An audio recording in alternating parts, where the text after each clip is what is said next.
ਪੰਜਾਬੀ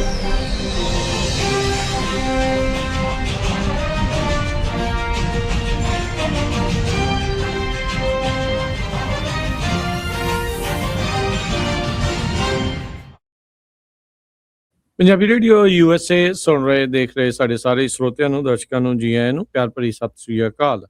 ਸਰੋਤੇ ਪ੍ਰੋਗਰਾਮ ਦੇ ਵਿੱਚ ਆਪ ਸਭ ਨੂੰ ਸਵਾਗਤ ਕਰਦੇ ਹਾਂ, ਜੀ ਆਇਆਂ ਨੂੰ ਆਖਦੇ ਹਾਂ। ਪ੍ਰੋਗਰਾਮ ਲੈ ਕੇ ਹਾਜ਼ਰ ਹੋ ਚੁੱਕੇ ਹਾਂ ਅਪਡੇਟ ਇਮੀਗ੍ਰੇਸ਼ਨ। ਮੈਂ ਰਾਜਕਰਨਵੀਰ ਸਿੰਘ ਜੁੜ ਚੁੱਕੇ ਨੇ ਮੇਰੇ ਨਾਲ ਇਸ ਟਾਈਮ US ਇਮੀਗ੍ਰੇਸ਼ਨ ਦੇ ਅਟਰਨੀ ਜੇ ਟਰਕਿਆਣਾ ਜੀ। ਅਟਰਨੀ ਟਰਕਿਆਣਾ ਜੀ, ਜੀ ਆਇਆਂ ਨੂੰ ਸਵਾਗਤ ਹੈ। ਸਤਿ ਸ੍ਰੀ ਅਕਾਲ ਜੀ। ਸਤਿ ਸ੍ਰੀ ਅਕਾਲ ਜੀ ਤੇ ਧੰਨਵਾਦ ਜੀ ਰਾਜਕਰਨ ਜੀ। ਸਾਡੇ ਅੱਜ ਦੇ ਅਪਡੇਟ ਇਮੀਗ੍ਰੇਸ਼ਨ ਪ੍ਰੋਗਰਾਮ ਨੂੰ ਤੁਹਾਡੇ ਸਾਰਿਆਂ ਤੱਕ ਪਹੁੰਚਾਉਣ 'ਚ ਸਹਿਯੋਗ ਕਰਦੇ ਨੇ ਖਾਲਸਾ ਇੰਸ਼ੋਰੈਂਸ ਏਜੰਸੀ, ਜਿਨ੍ਹਾਂ ਦੇ ਕੋਲੋਂ ਹਰ ਇੱਕ ਤਰੀਕੇ ਦੀ ਇੰਸ਼ੋਰੈਂਸ ਤੁਸੀਂ ਕਰਵਾ ਸਕਦੇ ਹੋ। ਇੰਸ਼ੋਰੈਂਸ ਬਾਰੇ ਪਤਾ ਕਰਨ ਲਈ ਕਾਲ ਕਰ ਸਕਦੇ ਹੋ 408-272-2500। ਟਰਕਿਆਣਾ ਇਮੀਗ੍ਰੇਸ਼ਨ ਲਾ ਫਰਮ US ਇਮੀਗ੍ਰੇਸ਼ਨ ਦਾ ਹੋਵੇ ਕਿਸੇ ਵੀ ਤਰੀਕੇ ਦਾ ਕੰਮ, ਕਾਲ ਅਟਰਨੀ ਜੇ ਟਰਕਿਆਣਾ 415-909-0503 415-909-0503। ਤੇ ਊੜਾ ਡੈਟ ਰਿਲੀਫ ਵਾਲੇ ਇਕਨੋਮਿਕ ਹਾਰਡਸ਼ਿਪ ਹੈ, ਬੈਂਕਰਪਸੀ ਤੋਂ ਬਚਣਾ ਚਾਹੁੰਦੇ ਹੋ ਤਾਂ ਤੁਸੀਂ ਇਹਨਾਂ ਦੇ ਨਾਲ ਸੰਪਰਕ ਕਰ ਸਕਦੇ ਹੋ। ਕਾਲ ਕਰੋ 888-888-9914। ਅੱਧੇ ਤੋਂ ਵੱਧ ਕਰਜ਼ਾ ਹੈ ਤੁਹਾਡਾ ਮਾਫ ਕਰਵਾ ਸਕਦੇ ਨੇ। 888-888-9914 ਦੇ ਉੱਤੇ ਸੰਪਰਕ ਜਿਹੜਾ ਉਹ ਕਰੋ। ਤੇ ਗੱਲਬਾਤ ਦਾ ਸਿਲਸਿਲਾ ਜਿਹੜਾ ਉਹ ਆਪਾਂ ਸ਼ੁਰੂ ਕਰਾਂਗੇ। ਕੀ ਕੁਛ ਇਮੀਗ੍ਰੇਸ਼ਨ ਦੇ ਲੈਂਡਸਕੇਪ ਦੇ ਵਿੱਚ ਅਮਰੀਕਾ 'ਚ ਚੱਲ ਰਿਹਾ ਆ, ਉਸ ਬਾਰੇ ਗੱਲਬਾਤ ਜਿਹੜੀ ਉਹ ਆਪਾਂ ਕਰਾਂਗੇ। ਤੇ ਨਾਲ ਹੀ ਜਿਹੜਾ ਉਹ ਆਪਾਂ ਸ਼ੁਰੂਆਤ 'ਚ ਹੀ ਦੱਸਦੇ ਜਾਈਏ, ਕਾਲਸ ਜਿਹੜੀਆਂ ਉਹ ਨਹੀਂ ਲੈ ਹੋਣਗੀਆਂ। ਤੇ ਆਪਾਂ ਜਿਹੜਾ ਅੱਜ ਜੋ ਅਹਿਮ ਇਸ਼ੂਜ਼ ਚੱਲ ਰਹੇ ਆ ਉਹਨਾਂ ਨੂੰ ਜਿਹੜਾ ਆ ਉਹ ਉਸ ਦੇ ਵਿੱਚ ਡਿਸਕਸ਼ਨ ਜਿਹੜੀ ਆ ਉਸ ਦੇ ਵਿੱਚ ਆਪਾਂ ਕਰਦੇ ਜਿਹੜੇ ਉਹ ਹੈਗੇ ਆ। ਸੋ ਇਹ ਸਾਰੀਆਂ ਚੀਜ਼ਾਂ ਦੇ ਉੱਤੇ ਆਪਾਂ ਗੱਲਬਾਤ ਕਰਾਂਗੇ। ਤੇ ਅਟਰਨੀ ਟਰਕਿਆਣਾ ਜੀ, ਸ਼ੁਰੂਆਤ ਦੇ ਵਿੱਚ ਜੇ ਆਪਾਂ ਗੱਲਬਾਤ ਕਰੀਏ ਇਮੀਗ੍ਰੇਸ਼ਨ ਨੂੰ ਜਿਹੜਾ ਉਹ ਲੈ ਕੇ, ਉਹ ਵੀ ਆਪਾਂ ਗੱਲ ਕਰਦੇ ਹਾਂ ਜਿਹੜੀ ਇੱਕ ਹੋਰ ਆਈਸ ਦੀ ਹੱਥੋਂ ਇੱਕ ਬੰਦੇ ਦੀ ਜਿਹੜੀ ਉਹ ਮੌਤ ਵੀ ਹੋਈ ਆ, ਉਹ ਵੀ ਸਾਰਾ ਕੁਛ ਚੱਲ ਰਿਹਾ ਆ। ਸੋ ਇਹ ਜਿਹੜੀ ਇਨਫੋਰਸਮੈਂਟ ਦੇ ਚੱਲਦਿਆਂ ਆਈਸ ਦੇ ਲੋਕਾਂ ਦੇ ਦੁਆਰਾ ਜਿਹੜੀ ਅਟਰਨੀ ਟਰਕਿਆਣਾ ਜੀ ਜਿਹੜੀ ਇਹ ਕਹਿ ਲਓ ਵੀ ਸ਼ੂਟਿੰਗ ਦੇ ਨਾਲ ਲੋਕਾਂ ਦੀ ਮੌਤ ਹੋ ਰਹੀ ਆ। 9-10 ਜਾਣਿਆਂ ਦੀ ਹੁਣ ਤੱਕ ਮੌਤ ਹੋ ਚੁੱਕੀ ਆ। ਇਸ ਵਾਰ ਇਹ ਵੀ ਪਤਾ ਲੱਗਾ ਵੀ ਜਿਹੜਾ ਆਈਸ ਦਾ ਉਹ ਏਜੰਟ ਸੀ ਜਿਸਨੇ ਇਹ ਗੋਲੀ ਚਲਾਈ ਆ, ਉਹਦੇ ਤੇ ਜਿਹੜੇ ਰਿਸਟ੍ਰੇਨਿੰਗ ਆਰਡਰ ਵੀ ਸੀਗੇ, ਉਹਦੀ ਵਾਇਲੈਂਟ ਹਿਸਟਰੀ ਵੀ ਸੀਗੀ। ਸੋ ਕਾਈਂਡ ਆਫ ਇਹ ਜਿਹੜਾ ਦੱਸ ਰਹੀ ਹੈ ਵੀ ਜਦੋਂ ਹਾਇਰਿੰਗ ਕਰ ਰਹੇ ਆ, ਹਾਇਰਿੰਗ ਸਪਰੀ ਤੇਜ਼ ਤਾਂ ਹੈਗੀ ਆ, ਪਰ ਵੈਟਿੰਗ ਇਹ ਖੁਦ ਆਪ ਚੰਗੀ ਤਰ੍ਹਾਂ ਕਰ ਨਹੀਂ ਰਹੇ ਲੋਕਾਂ ਦੀ। ਆਈ ਡੋਨਟ ਨੋ ਹੁਣ ਰਾਜਕਰਨ ਜੀ ਕੀ ਉਹਨਾਂ ਦੀ ਪਾਲਿਸੀਆਂ ਜਿਹੜੀਆਂ ਹੈਗੀਆਂ। ਹੁਣ ਮੇਨਲੀ ਪ੍ਰੋਬਲਮ ਇਹ ਹੈ ਕਿ ਜਦੋਂ ਤੁਸੀਂ ਇੰਨੇ ਸ਼ਾਰਟ ਟਰਮ ਚੱਡੇ ਵੱਡੇ ਪ੍ਰੋਜੈਕਟ ਕਰਦੇ ਆ ਤੇ ਟ੍ਰੇਨਿੰਗ ਤੁਸੀਂ ਲੋਕਾਂ ਨੂੰ ਦਿੱਤੀ ਨਹੀਂ ਸਹੀ ਤਰੀਕੇ ਨਾਲ, ਸੋ ਇਹਨਾਂ ਦੇ ਜਿਹੜੀਆਂ ਮਿਸਹੈਪ ਤਾਂ ਹੋਣੇ ਹੀ ਆ। ਤੇ ਮੇਰੇ ਖਿਆਲ ਜਿਹੜਾ ਬੰਦਾ ਸੀਗਾ ਕਹਿੰਦੇ ਇੰਟੈਂਡਡ ਟਾਰਗੇਟ ਵੀ ਨਹੀਂ ਸੀਗਾ, ਫੜਨ ਕਿਸੇ ਹੋਰ ਨੂੰ ਗਏ ਸੀ, ਇਦਾਂ ਦੀ ਵੀ ਖਬਰ। ਦੂਜਾ ਹੋ ਗਿਆ ਲਗਾਤਾਰ 7 ਦਿਨਾਂ ਦੇ ਵਿੱਚ ਇੱਕ ਟੈਕਸਿਸਟ ਮੈਨੂੰ ਹੋਇਆ ਸੀ, ਫਿਰ ਇਹ ਜਿਹੜਾ ਹੁਣ ਮੇਨ ਦੇ ਵਿੱਚ ਹੋਇਆ ਆ ਵੀ ਇੰਟੈਂਡਡ ਟਾਰਗੇਟ ਤੋਂ ਬਗੈਰ ਦੂਜਾ ਬੰਦਾ ਉਸ ਦੇ ਉੱਤੇ। ਤੇ ਸੋ ਇਹ ਸਾਰੀਆਂ ਚੀਜ਼ਾਂ ਇਹਦੇ ਕਰਕੇ ਹੁਣ ਰੌਲਾ ਰੱਪਾ ਤਾਂ ਪਿਆ ਸੀ ਵਿੱਚ। ਜੇ ਟ੍ਰੈਫਿਕ ਸਟਾਪ ਬੰਦ ਕਰਨ ਨੂੰ ਉਹਨਾਂ ਨੇ ਕੀਤਾ ਸੀ, ਫਿਰ ਟਰੰਪ ਉਹਨਾਂ ਨੇ ਕਿਹਾ ਨਹੀਂ ਟ੍ਰੈਫਿਕ ਸਟਾਪ ਤੁਸੀਂ ਜਿਹੜੇ ਉਹ ਚਾਲੂ ਜਿਹੜਾ ਉਹ ਰੱਖੋ। ਸੋ ਤੁਹਾਨੂੰ ਕੀ ਲੱਗਦਾ ਵੀ ਆਉਣ ਵਾਲੇ ਸਮੇਂ 'ਚ ਜਿਹੜੀ ਇਨਫੋਰਸਮੈਂਟ ਜਾਂ ਇੱਦਾਂ ਦੀਆਂ ਜਿਹੜੀਆਂ ਵਾਰਦਾਤਾਂ ਹੋ ਰਹੀਆਂ ਆ, ਈਵਨ ਤੋਂ ਚਲੋ ਇਹ US ਸਿਟੀਜ਼ਨ ਨਹੀਂ, ਜਾਨ ਤਾਂ ਜਾਨ ਹੀ ਆ ਕਿਸੇ ਦੀ ਵੀ ਜਿਹੜੀ ਉਹ ਹੋਵੇ, ਸੋ ਇਸ ਤਰੀਕੇ ਦੇ ਨਾਲ ਅਣਗਹਿਲੀਆਂ ਦੇ ਨਾਲ ਜਿਹੜੀ ਇਹ ਜਾ ਰਹੀ ਆ, ਤੁਹਾਨੂੰ ਲੱਗਦਾ ਵੀ ਕੋਈ ਇਸ ਦੇ ਉੱਤੇ ਐਕਸ਼ਨ ਜਿਹੜਾ ਹੋਊਗਾ, ਕਿਤੇ ਰਿਸਟ੍ਰੇਨ ਜਿਹੜੀ ਉਹ ਹੋ ਸਕੂਗੀ? ਰਿਸਟ੍ਰੇਨ ਦਾ ਤਾਂ ਨਹੀਂ ਪਤਾ, ਉਹਨਾਂ ਨੇ ਆਪਣੇ ਜਿਹੜੀ ਫੜੋ ਫੜਾਈ ਵਾਲਾ ਕੰਮ ਤਾਂ ਰੱਖਣਾ ਹੀ ਹੈ, ਇਹਦੇ ਕਰਕੇ ਉਹ ਤਾਂ ਨਹੀਂ ਰੁਕਣਾ। ਤੇ ਜਿਹੜਾ ਸਰਕਾਰ ਨੇ ਉਹਦੇ ਹਿਸਾਬ ਨਾਲ ਐਡਜਸਟ ਕਰ ਲੈਣਾ, ਆਪਣਾ ਜਿਹੜਾ ਰੌਲਾ ਰੱਪਾ ਹੋਊਗਾ ਉਹਦੇ ਹਿਸਾਬ ਨਾਲ ਉਹਨਾਂ ਨੇ ਐਡਜਸਟ ਕਰ ਲੈਣਾ। ਤੇ ਬਾਕੀ ਜਿਹੜੀ ਦੂਜੀ ਸਾਈਡ ਜਿਹੜੀ ਪਾਰਟੀ ਦੇ ਹੈਗੇ ਉਹ ਇੰਟਰਵੀਨ ਕਰਦੇ ਆ ਤੇ ਉਹਦੇ ਹਿਸਾਬ ਨਾਲ ਉਹਨਾਂ ਨੂੰ ਥੋੜੀ ਜਵਾਬਦੇਹੀ ਦੇਣੀ ਪੈਂਦੀ ਹੈ ਕਿਉਂ ਆ। ਤੇ ਬਾਕੀ ਹੁਣ ਜਿਹੜਾ ਆਫਿਸਰ ਨਹੀਂ ਇਨ ਲਾਈਨ 'ਚ ਹੈਗਾ, ਜਾਂ ਇਹਨਾਂ ਦੇ ਜਿਹੜੇ ਹਾਈ ਲੈਵਲ ਵਾਲੇ ਵੀ ਜਿਹੜੇ ਸੀਗੇ ਇਹਨਾਂ ਦੇ ਮੁਲਾਜ਼ਮ ਸੀਗੇ, ਉਹ ਵੀ ਇਹਨਾਂ ਨੇ ਬਾਹਰ ਕੀਤੇ ਆ ਜਾਂ ਸਸਪੈਂਡ ਕੀਤੇ ਆ। ਸੋ ਗਵਰਨਮੈਂਟ ਤਾਂ ਓਬਵੀਅਸਲੀ ਹਰ ਟਾਈਮ ਹੀ ਕਹਿ ਸਕਦੀ ਹੈ ਕਿ ਇਹ ਬੰਦੇ ਨੂੰ ਇਹਨੇ ਸਹੀ ਕੰਮ ਨਹੀਂ ਕੀਤਾ, ਇਹ ਸਾਡੀ ਪਾਲਿਸੀ ਦੇ ਖਿਲਾਫ ਆ, ਉਹਨੂੰ ਬਾਹਰ ਕੱਢ। ਜਿਹੜਾ ਸ਼ੋਅ ਮਸਟ ਗੋ ਆ। ਸੋ ਇਹ ਚੀਜ਼ਾਂ ਜਿਹੜੀਆਂ ਉਹ ਚੱਲਦੀਆਂ ਰਹਿਣਗੀਆਂ। ਉਹ ਤਾਂ ਇੰਨੇ ਤੁਸੀਂ ਲਾ ਲਓ ਬਿਲੀਅਨਸ ਇਹਨਾਂ ਨੇ ਇਨਵੈਸਟ ਕੀਤਾ ਲੋਕਾਂ ਦੇ ਵਿੱਚ। ਹੁਣ ਇੱਕ ਬੰਦਾ ਕੁਛ ਕਰ ਦੇਵੇ ਉਹਦੇ ਕਰਕੇ ਉਹਨਾਂ ਨੇ ਇੱਦਾਂ ਤਾਂ ਨਹੀਂ ਉਹਦੇ ਕਰਕੇ ਹੋਣਾ ਕਿ ਸਾਰਾ ਹੀ ਆਪਰੇਸ਼ਨ ਉਹਦੇ ਕਰਕੇ ਰੁਕ ਜਾਣਾ। ਸਹੀ ਹੈ ਜੀ, ਬਿਲਕੁਲ। ਤੇ ਅਟਾਰਨੀ ਟਰਕਿਆਣਾ ਜੀ, ਅਗਲੀ ਜਿਹੜੀ ਆਪਾਂ ਇਸ ਦੇ ਵਿੱਚ ਗੱਲ ਕਰਦੇ ਹਾਂ, ਫੈਡਰਲ ਕੋਰਟ ਨੇ ਸਟੇਟ ਡਿਪਾਰਟਮੈਂਟ ਦਾ ਜਿਹੜਾ social media visa restriction policy ਆ ਉਸ ਨੂੰ ਬਲੌਕ ਕੀਤਾ ਹੈ। ਦੱਸਿਓ ਜੀ ਕੀ ਇਹ ਪੂਰਾ ਮਾਮਲਾ। ਸੋ ਸਾਰਿਆਂ ਨੂੰ ਜਿੱਦਾਂ ਪਤਾ ਹੈ ਨਾ ਕਿ ਜਦੋਂ ਸਰਕਾਰ ਆਈ ਸੀਗੀ ਕਈ ਤਰ੍ਹਾਂ ਦੀਆਂ ਇਹਨਾਂ ਨੇ ਰਿਸਟ੍ਰਿਕਸ਼ਨਾਂ ਜਿਹੜੀਆਂ ਲਗਾਈਆਂ ਸੀਗੀਆਂ, ਇਨਕਲੂਡਿੰਗ ਇੱਕ ਜਿਹੜੀ ਸੀਗੀ ਮੇਨ ਕਿ ਤੁਸੀਂ ਇਜ਼ਰਾਈਲ ਪੈਲੇਸਟਾਈਨ 'ਚੋਂ ਜੇ ਇਜ਼ਰਾਈਲ ਬਾਰੇ ਕੁਛ ਬੋਲਦੇ ਆ, ਉਹਦੇ ਵਿੱਚ ਸਟੂਡੈਂਟ ਵਗੈਰਾ ਵੀ ਜਿਹੜੇ ਟਾਰਗੇਟ ਕਰਨੇ ਸ਼ੁਰੂ ਕਰਤੇ ਸੀਗੇ। ਈਵਨ ਜਿਹੜੇ ਅਮਰੀਕਨ ਸਿਟੀਜ਼ਨ ਸੀਗੇ ਉਹਨਾਂ ਦੇ ਵੀ ਕਿ ਇਹਨਾਂ ਦੀ ਅੱਗੇ ਜੋਬ 'ਚ ਕਿੱਦਾਂ ਪ੍ਰੋਬਲਮ ਕਰਨੀ ਹੈ, ਕਾਫ਼ੀ ਜਿਹੜਾ ਸੀਗਾ ਕੰਸਰਨਿੰਗ ਜਿਹਾ ਇੱਕ ਮਾਹੌਲ ਜਦੋਂ ਬਣ ਗਿਆ ਸੀਗਾ। ਤੇ ਪਰ ਅਮਰੀਕਾ ਦੇ ਵੀ ਲੋਕ ਧਾਂਦੇ ਆ, ਤੁਹਾਨੂੰ ਪਤਾ ਉਹਨਾਂ ਨੇ ਵੀ ਸਟੈਂਡ ਪੂਰਾ ਲੈਂਦੇ, ਉਹ ਕਹਿੰਦੇ ਜੋ ਮਰਜ਼ੀ ਕਰੀ ਜਾਓ। ਤੇ ਫਰੀਡਮ ਜਿਹੜੀ ਆਫ ਸਪੀਚ ਹੈਗੀ ਆ ਉਹਨੂੰ ਇਹ ਪ੍ਰੋਟੈਕਟ ਇਹ ਲੋਕੀ ਕਾਫ਼ੀ ਜਿਹੜੇ ਕਰਦੇ ਆ। ਸੋ ਇਹਦੇ ਵਿੱਚ ਕੀ ਸੀਗਾ ਕਿ coalition of independent technology research CITR ਕਰਕੇ ਇੱਕ ਸੰਸਥਾ ਜਿਹੜੀ ਹੈਗੀ ਆ, ਉਹਨੇ ਮਾਰਕੋ ਰੂਬੀਓ ਹੋਣਾ ਤੇ US ਡਿਸਟ੍ਰਿਕਟ ਆਫ ਕੋਲੰਬੀਆ ਦੇ ਵਿੱਚ ਜਿਹੜਾ ਸੀਗਾ ਕੇਸ ਕੀਤਾ ਸੀਗਾ। ਤੇ ਜੱਜ ਸਾਹਿਬ ਹੈਗੇ ਇੱਕ ਜੇਮਸ ਬੋਇਸਬਰਗ, ਇਹਨਾਂ ਨੇ ਫੈਸਲਾ ਇਸ਼ੂ ਕੀਤਾ ਜੁਲਾਈ 14 2026 ਨੂੰ। ਤੇ ਇਹਦੇ ਵਿੱਚ ਕੀ ਸੀਗਾ ਕਿ ਇਹ ਫਸਟ ਅਮੈਂਡਮੈਂਟ ਜਿਹੜੀ ਹੈਗੀ ਆ, ਜਿਹੜੀ ਕਿ ਤੁਹਾਨੂੰ ਗਰੰਟੀ ਕਰਦੀ ਆ ਕਿ ਤੁਹਾਨੂੰ ਆਪਣਾ ਓਪੀਨੀਅਨ ਐਕਸਪ੍ਰੈਸ ਕਰਨ ਦੀ ਖੁੱਲ੍ਹ ਹੈਗੀ ਆ ਅਮਰੀਕਾ ਦੇ ਵਿੱਚ, ਹੈ ਨਾ। ਸੋ ਇਹ ਬੜੀ ਵੱਡੀ ਚੀਜ਼ ਆ ਇਸ ਮੁਲਕ ਦੇ ਵਿੱਚ। ਉਹਦੇ ਰਿਲੇਟਡ ਇਹ ਜਿਹੜਾ ਫੈਸਲਾ ਸੀਗਾ, ਤੇ ਇਹਨੇ ਜਿਹੜੀ ਟਰੰਪ ਦੀ ਪਾਲਿਸੀ ਸੀਗੀ ਜਿਹੜੀ ਕਹਿੰਦੀ ਸੀਗੀ ਕਿ ਜਿਹੜੇ ਵੀਜ਼ਾ ਵਗੈਰਾ ਉਹ ਹਾਲਟ ਕਰ ਦਿਓ ਜਾਂ ਡਿਨਾਈ ਕਰ ਦਿਓ। ਜਿਹੜੀ ਟਰੰਪ ਸਰਕਾਰ ਸੀਗੀ ਉਹ ਕੀ ਕਹਿੰਦੀ ਸੀਗੀ ਕਿ ਕਈ ਜਿਹੜੇ ਸੀਗੇ ਮੀਡੀਆ 'ਚ ਬੰਦੇ ਕੰਮ ਕਰਦੇ ਆ ਜਾਂ ਕਈ ਫੋਰਨ ਨੈਸ਼ਨਲ ਜਿਹੜੇ ਹੈਗੇ ਆ, ਉਹ ਕਹਿੰਦੇ ਕਿ ਉਹਨਾਂ ਦੀ ਸਪੀਚ ਰਿਸਰਚ ਜਾਂ ਕੋਈ ਇਦਾਂ ਦੀ ਜਿਹੜੀ ਚੀਜ਼ ਦੇ ਵਿੱਚ ਇੰਡਸਟਰੀ ਦੇ ਵਿੱਚ ਉਹ ਕੰਮ ਕਰਦੇ ਸੀਗੇ ਜਿਹੜੇ ਅਮਰੀਕਨ ਇੰਟਰਸਟ ਦੇ ਅਗੇਂਸਟ ਜਾਂਦੀ ਆ, ਉਹ ਕਹਿੰਦੇ ਕਿ ਇਹਨਾਂ ਨੂੰ ਵੀਜ਼ੇ ਨਹੀਂ ਦੇਣੇ। ਇਹਦੇ ਵਿੱਚ ਪਤਾ ਕਈ ਯੂਰਪੀਅਨ ਜਰਨਲਿਸਟ ਕਈ ਜਿਹੜੇ ਵੱਡੇ ਨਾਮ ਜਿਹੜੇ ਸੀਗੇ ਸ਼ਾਮਲ, ਜਿਹਨਾਂ ਦੇ ਵੀਜ਼ੇ ਇਹਨਾਂ ਨੇ ਰਿਵੋਕ ਕੀਤੇ ਆ, ਜਿਹੜੇ ਕਾਨਫਰੰਸ ਵਗੈਰਾ ਤੇ ਉਰੇ ਆਏ ਸੀਗੇ, ਰਿਸਟ੍ਰਿਕਟ ਕੀਤੇ ਗਈਆਂ ਨੂੰ ਰਿਸਟ੍ਰਿਕਟ ਕੀਤਾ ਗਿਆ। ਸੋ ਮਈ 28 2025 ਨੂੰ ਜਦੋਂ ਸੀਗਾ ਸੈਕਟਰੀ ਆਫ ਸਟੇਟ ਮਾਰਕੋ ਰੂਬੀਓ ਨੇ ਇਹ ਜਿਹੜੀ ਨਵੀਂ ਪਾਲਿਸੀ ਅਨਾਉਂਸ ਕੀਤੀ ਸੀ।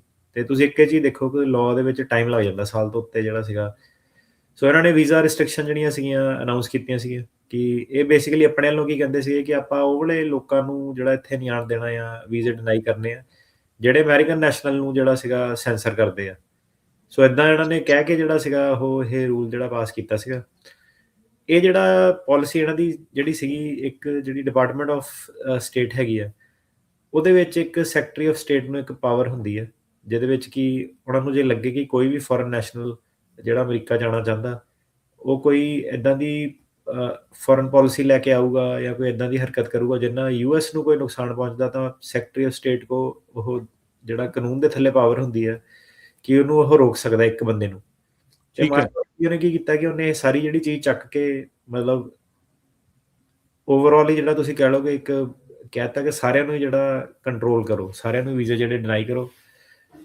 ਹੁਣ ਜੇ ਆਪਾਂ ਦੇਖੀਏ ਹਿਸਟੋਰੀਕਲੀ ਤਾਂ ਇਹ ਜਿਹੜੀ ਪਾਵਰ ਦਿੱਤੀ ਹੈ ਸੈਕਟਰੀ ਆਫ ਸਟੇਟ ਨੂੰ ਕਾਂਗਰਸ ਨੇ, ਉਹ ਤਾਂ ਦਿੱਤੀ ਹੈ ਕਿ ਤੁਸੀਂ ਫੋਰਨ ਗਵਰਨਮੈਂਟ ਦੇ ਜਿਹੜੇ ਸਰਕਾਰੀ ਮੁਲਾਜ਼ਮ ਉਹਨਾਂ ਦੇ ਨਾਲ ਕਿੱਦਾਂ ਡੀਲ ਕਰਨਾ, ਜਾਂ ਕੋਈ ਹਿਊਮਨ ਰਾਈਟ ਵਾਇਲੇਟਰ ਹੈਗੇ ਉਹਨਾਂ ਨਾਲ ਕਿੱਦਾਂ ਡੀਲ ਕਰਨਾ, ਜਾਂ ਕਿਤੇ ਕਰਪਸ਼ਨ ਉਹਨਾਂ ਨਾਲ ਕਿੱਦਾਂ ਡੀਲ ਕਰਨਾ, ਜਾਂ ਜਿੱਥੇ ਨੈਸ਼ਨਲ ਸਿਕਿਉਰਿਟੀ ਦਾ ਮਸਲਾ ਜਿਹੜਾ ਆ ਜਾਂਦਾ ਜਾਂ ਡਿਪਲੋਮੈਟਿਕ ਕੰਸਰਨ ਆ ਜਾਂਦੇ ਆ। ਸੋ ਉਸ ਲੈਵਲ ਦੀ ਹਾਈ ਲੈਵਲ ਦੀ ਪਾਵਰ ਸੀਗੀ। ਪਰ ਜਿਹੜੀ ਇਹਨਾਂ ਦੀ 2025 ਦੀ ਪਾਲਿਸੀ, ਇਹਨਾਂ ਨੇ ਕੀ ਕੀਤਾ ਕਿ ਇਹਨਾਂ ਨੇ ਜ਼ਿਆਦਾ ਹੀ ਇਸ ਪਾਵਰ ਨੂੰ ਜਿਹੜਾ ਵਧਾਤਾ ਤੇ ਇਹਨਾਂ ਨੂੰ ਆਨਲਾਈਨ ਸਪੀਚ ਤੇ ਸੋਸ਼ਲ ਮੀਡੀਆ ਸਪੀਚ ਤੇ ਉਹ ਚੀਜ਼ਾਂ 'ਚ ਲੈ ਗਏ।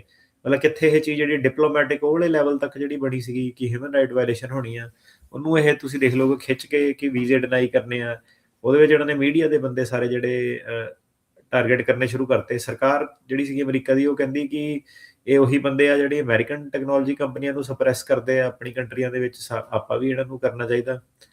ਤੇ ਪਰ ਜਿਹੜਾ ਇਹ ਜਿਹੜੀ ਸਰਕਾਰ ਸੀ ਅਮਰੀਕੀ ਸਰਕਾਰ, ਉਹਨਾਂ ਦੀ ਆਰਗੂਮੈਂਟ ਇਹੀ ਸੀਗੀ ਕਿ ਕਿਉਂਕਿ ਇਹ ਅਮਰੀਕਨ ਜਿਹੜੀ ਫ੍ਰੀ ਸਪੀਚ ਆ ਉਹਨਾਂ ਨੂੰ ਰੋਕਦੇ ਆ, ਤਾਂ ਕਰਕੇ ਆਪਾਂ ਵੀ ਇਹਨਾਂ ਨੂੰ ਰੋਕ ਸਕਦੇ ਆ, ਤਾਂ ਕਰਕੇ ਜਸਟੀਫਾਈਡ ਆ। ਤੇ ਪਰ ਹੁਣ ਇਹਦੇ ਵਿੱਚ ਕੀ ਹੋਇਆ ਕਿ ਫੋਰਨ ਨੈਸ਼ਨਲ ਜਿਹੜੇ ਮਤਲਬ ਭਾਵੇਂ ਇਹ ਬਿੱਲ ਦਾ ਨਾਮ ਇਹ ਸੀਗਾ ਕਿ ਫੋਰਨ ਨੈਸ਼ਨਲ ਜਿਹੜੇ ਕਿ ਅਮਰੀਕੀ ਬੰਦਿਆਂ ਨੂੰ ਸੈਂਸਰ ਕਰਦੇ ਆ, ਪਰ ਇਦਾਂ ਦੀ ਕੋਈ ਚੀਜ਼ ਨਹੀਂ ਸੀਗੀ। ਜਿਹੜੀ ਇਹ ਬਿੱਲ ਦੇ ਅੰਦਰ ਉਹ ਵਾਲੇ ਬੰਦੇ ਟਾਰਗੇਟ ਜਿਹੜੇ ਹੋਏ ਜਿਹੜੇ ਕਿ ਆਪਣੇ ਮਿਸ ਇਨਫੋਰਮੇਸ਼ਨ ਰਿਸਰਚ ਦੇ ਉੱਤੇ ਕੰਮ ਕਰਦੇ ਸੀ। ਮਤਲਬ ਕਿ ਜਿਹੜੀ ਝੂਠੀ, ਜਿੱਦਾਂ ਇੱਕ ਤੁਸੀਂ ਕਹਿ ਲਓ ਕਿ ਸਰਕਾਰਾਂ ਵੀ ਇਨਵੋਲਵ ਹੁੰਦੀਆਂ, ਝੂਠੀਆਂ ਖਬਰਾਂ ਫੈਲਾਉਂਦੀਆਂ। ਸੋ ਉਹਨੂੰ ਕਹਿੰਦੇ ਆਪਾਂ ਮਿਸ ਇਨਫੋਰਮੇਸ਼ਨ ਫੈਲਾਉਣਾ ਜਾਂ ਮਿਸ ਇਨਫੋਰਮੇਸ਼ਨ ਦੇ ਰਿਸਰਚ ਦੇ ਉੱਤੇ ਜਿਹੜੇ ਲੋਕੀ ਕੰਮ ਕਰਦੇ ਸੀਗੇ, ਜਿਹੜੇ ਕਹਿੰਦੇ ਸੀ ਕਿ ਆਹ ਚੀਜ਼ ਗਲਤ ਆ, ਸਰਕਾਰ ਆਹ ਚੀਜ਼ ਗਲਤ ਕਰਦੀ ਆ। ਸੋ ਇਹ ਉਹਨਾਂ ਨੂੰ ਜਿਹੜਾ ਟਾਰਗੇਟ ਕਰਦੇ ਸੀਗੇ। ਫਿਰ ਇੱਕ ਜਿਹੜੀ ਸੀਗੀ ਡਿਸਇਨਫੋਰਮੇਸ਼ਨ, ਕਿ ਅਫਵਾਹ ਜਿਹੜੀ ਫੈਲਾਣੀ, ਜਾਂ ਇਲੈਕਸ਼ਨਸ ਦੇ ਰਿਲੇਟਡ ਜਿਹੜੀਆਂ ਖਬਰਾਂ ਸੀਗੀਆਂ, ਪਲੇਟਫਾਰਮ ਇੰਟੈਗ੍ਰਿਟੀ, ਕਿ ਸੋਸ਼ਲ ਮੀਡੀਆ ਦੀ ਨਿਊਟਰੈਲਿਟੀ ਹੋਣੀ ਚਾਹੀਦੀ ਆ, ਆਨਲਾਈਨ ਕੰਟੈਂਟ ਮੋਡਰੇਸ਼ਨ ਜਿਹੜੀ ਸੀਗੀ, ਇੱਕ ਫੈਕਟ ਚੈੱਕ ਕਰਨੇ ਕਿ ਕਿਹੜੀ ਚੀਜ਼ 'ਚ ਵਧਾ ਚੜਾ ਕੇ ਦੱਸੀ ਆ ਜਾਂ ਘੱਟ ਦੱਸੀ ਆ। ਸੋ ਇਦਾਂ ਦੀਆਂ ਜਿਹੜੀਆਂ ਚੀਜ਼ਾਂ ਦੇ ਵਿੱਚ ਜਿਹੜੇ ਵੀ ਲੋਕ ਇੰਡਸਟਰੀ ਦੇ ਵਿੱਚ ਕੰਮ ਕਰਦੇ ਸੀਗੇ ਸੋਸ਼ਲ ਮੀਡੀਆ ਨੂੰ ਲੈ ਕੇ, ਤੇ ਉਹ ਸਾਰਿਆਂ ਨੂੰ ਇਹਨਾਂ ਨੇ ਜਿੱਦਾਂ ਇੱਕੋ ਤੁਸੀਂ ਕਹਿ ਲਓ ਇੱਕ ਬਲੈਂਕਟ ਦੇ ਥੱਲੇ ਪਾਤਾ ਇਹਦੇ ਵਿੱਚ ਹੁਣ ਜਿਹੜਾ ਲਾਅ ਸੀਗਾ, ਪਾਵਰ ਉਹ ਤਾਂ ਸੀਗੀ ਕਿ ਦੂਜੀਆਂ ਸਰਕਾਰਾਂ ਨਾਲ ਕਿੱਦਾਂ ਡੀਲ ਕਰਨਾ, ਜਾਸੂਸਾਂ ਨਾਲ ਕਿੱਦਾਂ ਡੀਲ ਕਰਨਾ, ਡਿਪਲੋਮੈਟਾਂ ਨਾਲ ਕਿੱਦਾਂ ਡੀਲ ਕਰਨਾ। ਪਰ ਇਹਦੇ ਵਿੱਚ ਕੀ ਹੋਇਆ ਕਿ ਜਿਹੜੇ ਲੋਕੀ ਯੂਨੀਵਰਸਿਟੀਆਂ ਦੇ ਵਿੱਚ ਕੰਮ ਕਰਦੇ ਸੀਗੇ ਜਾਂ ਨਾਨ ਪ੍ਰੋਫਿਟ ਅਦਾਰਿਆਂ ਦੇ ਵਿੱਚ ਕੰਮ ਕਰਦੇ ਸੀਗੇ ਜਾਂ ਰਿਸਰਚ ਜੀ। 'ਚ ਕੰਮ ਕਰਦੇ ਸੀਗੇ ਅਮਰੀਕਾ ਦੇ ਵਿੱਚ, ਉਹ ਵੀ ਜਿਹੜੇ ਨਾਲ ਟਾਰਗੇਟ ਹੋਣ ਲੱਗ ਪਏ, ਕਿਉਂਕਿ ਜਿਹੜੀ ਸਰਕਾਰ ਸੀਗੀ ਉਹਨੇ ਵੀਜ਼ੇ ਡਿਨਾਈ ਸ਼ੁਰੂ ਕਰਨੇ ਕਰਤੇ। ਉਹਨੇ ਜਿਹੜੇ ਐਗਜ਼ਿਸਟਿੰਗ ਵੀਜ਼ੇ ਸੀਗੇ ਉਹਨਾਂ ਨੂੰ ਰਿਵੋਕ ਕਰਨਾ ਸ਼ੁਰੂ ਕਰਤਾ ਤੇ ਰਿਨਿਊਅਲ ਜਿਹੜੇ ਸੀਗੇ ਵੀਜ਼ਿਆਂ ਦੇ ਉਹ ਬੰਦ ਕਰਤੇ। ਤੇ ਇਹਦੇ ਨਾਲ ਹੁਣ ਜਿਹੜਾ ਕੀ ਹੋਇਆ ਹੈ ਕਿ ਜਿਹੜੇ ਫੋਰਨ ਨੈਸ਼ਨਲ ਜਿਹੜੇ ਇਹ ਸੀਗੇ, ਇਹਦੇ ਨਾਲ ਹੁਣ ਇਹ ਅਮਰੀਕਾ ਦੀਆਂ ਕੰਪਨੀਆਂ ਦੇ ਨਾਲ ਵੀ ਐਸੋਸੀਏਟਿਡ ਸੀਗੇ, ਇੱਥੇ ਦੀਆਂ ਨਾਨ ਪ੍ਰੋਫਿਟ ਕੰਪਨੀਆਂ ਦੇ ਨਾਲ ਵੀ ਐਸੋਸੀਏਟਿਡ ਸੀਗੇ। ਤੇ ਫਿਰ ਇਹਦੇ ਵਿੱਚ ਜਿਹੜਾ ਸੀਗਾ ਸੈਂਟਰ ਫਾਰ ਕਾਊਂਟਰਿੰਗ ਡਿਜੀਟਲ ਹੇਟ ਜਿਹੜੀ ਸੰਸਥਾ ਜਿਹੜੀ ਹੈਗੀ ਆ, ਗਲੋਬਲ ਇਨਫੋਰਮੇਸ਼ਨ ਇੰਡੈਕਸ ਜਿਹੜੇ ਹੈਗੇ, ਇਹ ਸਾਰੀਆਂ ਜਿਹੜੀਆਂ ਸੰਸਥਾਵਾਂ ਇੱਦਾਂ ਦੀਆਂ ਜਿਹੜੀਆਂ ਹੈਗੀਆਂ, ਇਹ CITR ਦੀਆਂ ਮੈਂਬਰ ਹੈਗੀਆਂ, coalition of independent technology research. ਇਹਨਾਂ ਦਾ ਮੁੱਦਾ ਬੇਸਿਕਲੀ ਇਹ ਹੈਗਾ ਕਿ ਜਿਹੜੀ ਆਨਲਾਈਨ ਜਿਹੜੀ ਹੈਗੀ ਆ ਉਹਨੂੰ ਕਿੱਦਾਂ ਆਪਾਂ ਨਿਊਟਰੈਲਿਟੀ ਰੱਖਣੀ ਆ, ਕਿਉਂਕਿ ਤੁਹਾਨੂੰ ਪਤਾ ਅੱਜ ਕੱਲ੍ਹ ਕੋਈ ਵੀ ਵੀਡੀਓ ਬਣਾ ਕੇ ਕੋਈ ਵੀ ਜਿਹੜੀ ਮਿਸ ਇਨਫੋਰਮੇਸ਼ਨ ਜਿਹੜੀ ਕਰ ਸਕਦੇ ਆ, ਲੋਕੀ ਵੀ ਕਨਵਿੰਸ ਹੋ ਜਾਂਦੇ ਆ, ਕਿਉਂਕਿ ਸੋਸ਼ਲ ਮੀਡੀਆ ਨੂੰ ਲੋਕੀ ਵੀ ਜਿਹੜੇ ਹੈਗੇ ਉਹ ਇੱਕ ਤਰ੍ਹਾਂ ਤੁਸੀਂ ਕਹਿ ਲਓ ਕਿ ਜਿੱਦਾਂ ਪਾਠ ਬਣਾਉਣਾ ਵਾਲਾ ਹਿਸਾਬ ਕਿਤਾਬ ਹੁੰਦਾ, ਲੋਕੀ ਵੀ ਮੰਨ ਲੈਂਦੇ ਆ ਕਿ ਕੋਈ ਵੀ ਚੀਜ਼ ਜਿਹੜੀ ਹੋਈ ਹੈ ਕਿ ਮੈਂ ਵੀਡੀਓ ਦੇਖੀ ਉਹ ਸਹੀ ਹੈ, ਹਨਾ। ਸੋ ਇਹ ਜਿਹੜੀਆਂ ਸੰਸਥਾਵਾਂ ਹੈਗੀਆਂ ਹੁਣ ਅੱਜ ਕੱਲ੍ਹ ਇੱਧਰਲੇ ਪਾਸੇ ਜਿਹੜਾ ਕੰਮ ਜ਼ਰੂਰੀ ਵੀ ਆ, ਤੇ ਸੋ ਇਹ ਕੰਟੈਂਟ ਮੋਡਰੇਸ਼ਨ, ਫੈਕਟ ਚੈਕਿੰਗ ਇੱਦਾਂ ਦੀਆਂ ਚੀਜ਼ਾਂ ਦੇ ਵਿੱਚ ਕੰਮ ਕਰਦੇ ਆ। ਇਹਨਾਂ ਨੇ ਫਿਰ ਕੀ ਸੀਗਾ, CITR ਨੇ ਲਾਅ ਸੂਟ ਫਾਈਲ ਕਰ ਦਿੱਤਾ ਇਹ ਸਾਰੀਆਂ ਸੰਸਥਾਵਾਂ ਨੂੰ ਨਾਲ ਲੈ ਕੇ, ਕਿਉਂਕਿ ਇਹ ਕੋਲੀਸ਼ਨ ਇੱਕ ਹੈਗੀ ਆ। ਇਹ ਕਹਿੰਦੇ ਆ ਕਿ ਇਹਦੇ ਵਿੱਚ ਹੁਣ ਪਲੈਂਟਿਫ ਕੌਣ ਹੋਵੇ, ਕਿ ਅਮਰੀਕਾ 'ਚ ਲਾਅ ਸੂਟ ਕਿਉਂ ਹੋ ਸਕਦਾ, ਉਦੋਂ ਹੋ ਸਕਦਾ ਜਦੋਂ ਬੰਦਾ ਅਮਰੀਕਾ 'ਚ ਆ। ਉਹ ਕਹਿੰਦੇ ਆ ਕਿ ਜਿਹੜੇ ਫੋਰਨ ਬੰਦੇ ਜਦੋਂ ਇਹਨਾਂ ਨੂੰ ਵੀਜ਼ਾ ਜਿਹੜਾ ਡਿਨਾਈ ਹੋਇਆ, ਇਹਦੇ ਨਾਲ ਕੀ ਹੋਇਆ ਕਿ US ਦੀ ਜਿਹੜੀ ਰਿਸਰਚ ਸੀਗੀ ਬਾਹਰਲੀ ਕੰਟਰੀ, US ਦੀ ਰਿਸਰਚ ਵੀ ਉਹਨਾਂ ਠੱਪ ਪੈ ਗਈ, ਕਿਉਂਕਿ ਹੁਣ ਕਾਨਫਰੰਸਾਂ ਦੇ ਲੋਕੀ ਆਣੇ ਬੰਦ ਹੋ ਗਏ, ਲੋਕਾਂ ਨੇ ਪਬਲੀਕੇਸ਼ਨਾਂ ਬੰਦ ਕਰਤੀਆਂ। ਜਿਹੜੇ ਰਿਸਰਚਰ ਸੀਗੇ ਉਹ ਡਰ ਗਏ, ਉਹ ਕਹਿੰਦੇ ਕਈ ਟੌਪਿਕ ਦੇ ਉੱਤੇ ਆਪਾਂ ਰਿਸਰਚ ਨਹੀਂ ਕਰਨੀ। ਕਈ ਤਰ੍ਹਾਂ ਦੇ ਕਾਨਫਰੰਸ ਜਿਹੜੇ ਇਨਵੀਟੇਸ਼ਨ ਸੀਗੇ ਉਹ ਕਹਿੰਦੇ ਆਪਾਂ ਕਰਨੇ ਨਹੀਂ ਆ, ਜਾਂ ਕਈ ਪਬਲੀਕੇਸ਼ਨ ਉਹਨਾਂ ਨੇ ਕਿਤਾਬਾਂ ਜਾਂ ਕੁਛ ਲਿਖਿਆ ਸੀਗਾ ਲਿਟਰੇਚਰ, ਉਹਨਾਂ ਨੂੰ ਲੱਗਦਾ ਸੀਗਾ ਸਰਕਾਰ ਦੇ ਖਿਲਾਫ ਜਾਊਗਾ, ਉਹਨਾਂ ਨੇ ਉਹ ਲਿਖਣਾ ਬੰਦ ਕਰਤਾ। ਇਹਦੇ ਨਾਲ ਜਿਹੜੀ ਪਬਲਿਕ ਐਡਵੋਕੇਸੀ ਸੀਗੀ, ਇੱਕ ਇਨਵੋਲਵਮੈਂਟ ਸੀਗੀ, ਲੋਕੀ ਜਿਹੜਾ ਤੁਸੀਂ ਦੇਖਿਆ ਕਿ ਡਰ ਗਏ, ਮੀਡੀਆ ਦੇ ਲੋਕੀ ਵੀ ਜਿਹੜੇ ਸੀਗੇ ਸਹਿਮ ਗਏ। ਤੇ ਉਹਦੇ ਨਾਲ ਹੁਣ ਕੀ ਹੋਇਆ ਕਿ ਮਿਸ ਇਨਫੋਰਮੇਸ਼ਨ ਜਿਹੜੀ ਬੜੀ ਫੈਲਣ ਲੱਗ ਪਈ, ਤੇ ਸਰਕਾਰ ਦਾ ਉਹ ਕਹਿੰਦੇ ਕਿ ਏਜੰਡਾ ਫਿਰ ਇਹੀ ਹੈ ਕਿ ਏਦਾਂ ਦਾ ਮਾਹੌਲ ਕ੍ਰੀਏਟ ਕਰ ਦਿਓ ਕਿ ਕੋਈ ਡਰਦਾ ਮਾਰਾ ਬੋਲੇ ਨਾ। ਸੋ ਇਹ ਕਹਿੰਦੇ ਕਿ ਜਿਹੜਾ ਨੇ ਲਾਅ ਸੂਟ ਕੀਤਾ, ਉਹ ਕਹਿੰਦੇ ਆ ਕਿ ਜਿਹੜੇ ਹੁਣ ਥ੍ਰੈਟ ਕਰਤਾ ਉਹਨਾਂ ਨੂੰ ਇਮੀਗ੍ਰੇਸ਼ਨ ਕੌਨਸੀਕੁਐਂਸਿਸ, ਕਿ ਤੁਹਾਨੂੰ ਡਿਪੋਰਟ ਕਰ ਦੇਣਾ ਜਾਂ ਤੁਸੀਂ ਗਲਤ ਕੰਮ ਕਰਦੇ ਆ ਤੁਹਾਨੂੰ ਫੜ ਲੈਣਾ। ਤੇ ਉਹਦੇ ਕਰਕੇ ਸੀਗੇ ਜਿਹੜੇ ਸਾਰੇ ਰਿਸਰਚਰ ਵਗੈਰਾ ਸੀਗੇ ਇਹ ਡਰ ਕੇ ਰਹਿਣ ਲੱਗ ਪਏ। ਇਹਦੇ ਨਾਲ ਕੀ ਹੋਇਆ ਕਿ ਨਾ ਸਿਰਫ ਬਾਹਰ ਨੁਕਸਾਨ ਹੋਇਆ, ਪਰ ਅਮਰੀਕਨ ਰਿਸਰਚ ਨੂੰ ਵੀ ਬਹੁਤ ਜ਼ਿਆਦਾ ਨੁਕਸਾਨ ਹੋਇਆ। ਤੇ ਜਿਹੜੇ ਅਮਰੀਕਨ ਰਿਸਰਚ ਆ ਉਹ ਫ੍ਰੀ ਆਪਣੇ ਜਿਹੜਾ ਸੀਗਾ ਦਿਮਾਗੀ ਤੌਰ ਤੇ ਕੰਮ ਜਿਹੜਾ ਨਹੀਂ ਕਰ ਸਕਦੇ। ਤੇ ਇਹ ਇੱਕ ਜਿਹੜਾ ਹੁਣ ਕਨਸਟੀਟਿਊਸ਼ਨਲ ਮੁੱਦਾ ਜਿਹੜਾ ਸੀਗਾ ਅਮਰੀਕਾ ਦੇ ਵਿੱਚ ਬਣ ਗਿਆ। ਸਰਕਾਰ ਆਰਗਿਊ ਕਰਦੀ ਹੈ ਕਿ ਜਿਹੜੇ ਬਾਹਰਲੇ ਲੋਕੀ ਆ, ਫੋਰਨਰਸ ਆ, ਉਹਨਾਂ ਨੂੰ ਫਸਟ ਅਮੈਂਡਮੈਂਟ ਰਾਈਟ ਨਹੀਂ ਹੈਗਾ। ਤੇ ਜਿਹੜੀ CITR ਸੀਗੀ, ਜਿਹੜੀ ਸੰਸਥਾ ਨੇ ਲਾਅ ਸੂਟ ਕੀਤਾ, ਉਹ ਕਹਿੰਦੇ ਕਿ ਕਿਉਂਕਿ ਇਹਦੇ ਨਾਲ ਅਮਰੀਕਨ ਸਿਟੀਜ਼ਨ ਵੀ ਇਫੈਕਟ ਹੋਏ ਆ, ਜਿਹੜੇ ਇੱਥੇ ਦੀਆਂ ਨਾਨ ਪ੍ਰੋਫਿਟ ਉਹ ਵੀ ਇਫੈਕਟ ਹੋਈਆਂ।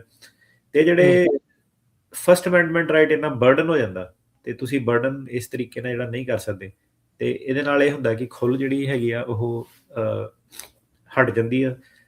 ਵਿਊ ਪੁਆਇੰਟ ਡਿਸਕ੍ਰਿਮੀਨੇਸ਼ਨ ਇੱਕ ਚੀਜ਼ ਹੁੰਦੀ ਆ। ਜੱਜ ਸਾਹਿਬ ਕਹਿੰਦੇ ਕਿ ਵਿਊ ਪੁਆਇੰਟ ਡਿਸਕ੍ਰਿਮੀਨੇਸ਼ਨ, ਕਿ ਸਰਕਾਰ ਨੇ ਇਹ ਨਹੀਂ ਕੀਤਾ ਕਿ ਸਾਰੇ ਸੋਸ਼ਲ ਮੀਡੀਆ ਬੈਨ ਕਰੋ, ਕੋਈ ਐਮਰਜੈਂਸੀ ਹੈ।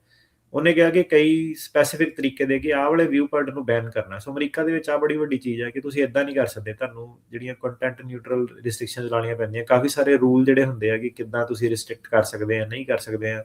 ਸੋ ਫਸਟ ਅਮੈਂਡਮੈਂਟ ਜਿਹੜਾ ਕਾਫੀ ਬ੍ਰੌਡ ਟੌਪਿਕ ਆ, ਇੱਕ ਆਪਾਂ ਉਹਦੇ ਭਾਵੇਂ ਸਾਰੇ ਦਿਨ ਗੱਲ ਕਰੀ ਜਾਈਏ ਕਿ ਕਿਹੜੀ ਚੀਜ਼ ਸਰਕਾਰ ਕਰ ਸਕਦੀ ਹੈ, ਨਹੀਂ ਕਰ ਸਕਦੀ ਹੈ। ਪਰ ਜਿਹੜਾ ਜੱਜ ਸਾਹਿਬ ਕਹਿੰਦੇ, ਉਹ ਕਹਿੰਦੇ ਕਿ ਇਹ ਵਿਊ ਪੁਆਇੰਟ ਡਿਸਕ੍ਰਿਮੀਨੇਸ਼ਨ ਹੈਗਾ, ਕਿ ਤੁਸੀਂ ਇੱਕ ਤਰ੍ਹਾਂ ਦੀ ਵਿਚਾਰਧਾਰਾ ਦੇ ਲੋਕਾਂ ਨੂੰ, ਠੀਕ ਹੈ, ਭਾਵੇਂ ਤੁਹਾਨੂੰ ਪਸੰਦ ਆ ਭਾਵੇਂ ਨਹੀਂ ਪਸੰਦ ਆ। ਸੋ ਉਹ ਬੜੀ ਵੱਡੀ ਗੱਲ ਹੈਗੀ ਇਸ ਦੇਸ਼ ਦੇ ਵਿੱਚ। ਸਾਡੇ ਦੇਸ਼ ਦੇ ਵਿੱਚ ਭਾਵੇਂ ਕੋਈ ਵੀ ਹੋਏ, ਭਾਵੇਂ ਸਾਨੂੰ ਕੋਈ ਦੱਬਦਾ ਜਾਂ ਆਪਾਂ ਕਿਸੇ ਨੂੰ ਦੱਬਦੇ ਹਾਂ, ਮਤਲਬ ਬੰਦਾ ਆਪਣਾ ਜਿਹੜਾ ਸੀਗਾ ਡੰਡਾ ਲੈ ਕੇ ਚੜ ਜਾਂਦਾ ਉੱਤੇ। ਪਰ ਚੀਜ਼ ਇਹ ਹੈ ਕਿ ਉਹ ਕਹਿੰਦੇ ਆ ਕਿ ਕਿਸੇ ਵੀ ਪੱਖੋਂ ਦੀ, ਨਾ ਇੱਧਰਲੇ ਬੰਨੋਂ ਨਾ ਉੱਧਰਲੇ ਬੰਨੋਂ ਦੀ, ਤੁਸੀਂ ਵਿਊ ਪੁਆਇੰਟ ਡਿਸਕ੍ਰਿਮੀਨੇਸ਼ਨ ਜਿਹੜੀ ਸੀਗੀ ਉਹ ਨਹੀਂ ਲਾ ਸਕਦੇ ਹੈਗੇ।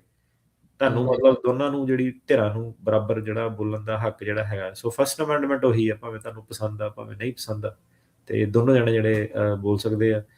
ਸੋ ਇਹਦੇ ਵਿੱਚ ਜਿਹੜੇ ਸੀਗੇ ਪਲੈਂਟਿਫ ਸੀਗੇ, ਜਿਹਨਾਂ ਨੇ ਲਾਅ ਸੂਟ ਕੀਤਾ ਸੀਗਾ, ਉਹਨਾਂ ਨੇ ਜੱਜ ਸਾਹਿਬ ਨੂੰ ਸ਼ੋਅ ਕਰਤਾ ਕਿ ਉਹ ਜਿਹੜਾ ਸੀਗਾ ਫੋਰਨ ਐਕਸਪਰਟ ਨਹੀਂ ਹੁਣ ਆ ਰਹੇ, ਕੈਂਸਲ ਹੋ ਗਈਆਂ ਸਾਰੀਆਂ ਉਹਨਾਂ ਦੀਆਂ ਮੀਟਿੰਗ ਵਗੈਰਾ, ਕਾਨਫਰੰਸਾਂ ਕੈਂਸਲ ਹੋ ਰਹੀਆਂ। ਤੇ ਇਹਦੇ ਨਾਲ ਜਿਹੜਾ ਕਾਫੀ ਪ੍ਰਭਾਵ ਪੈ ਰਿਹਾ।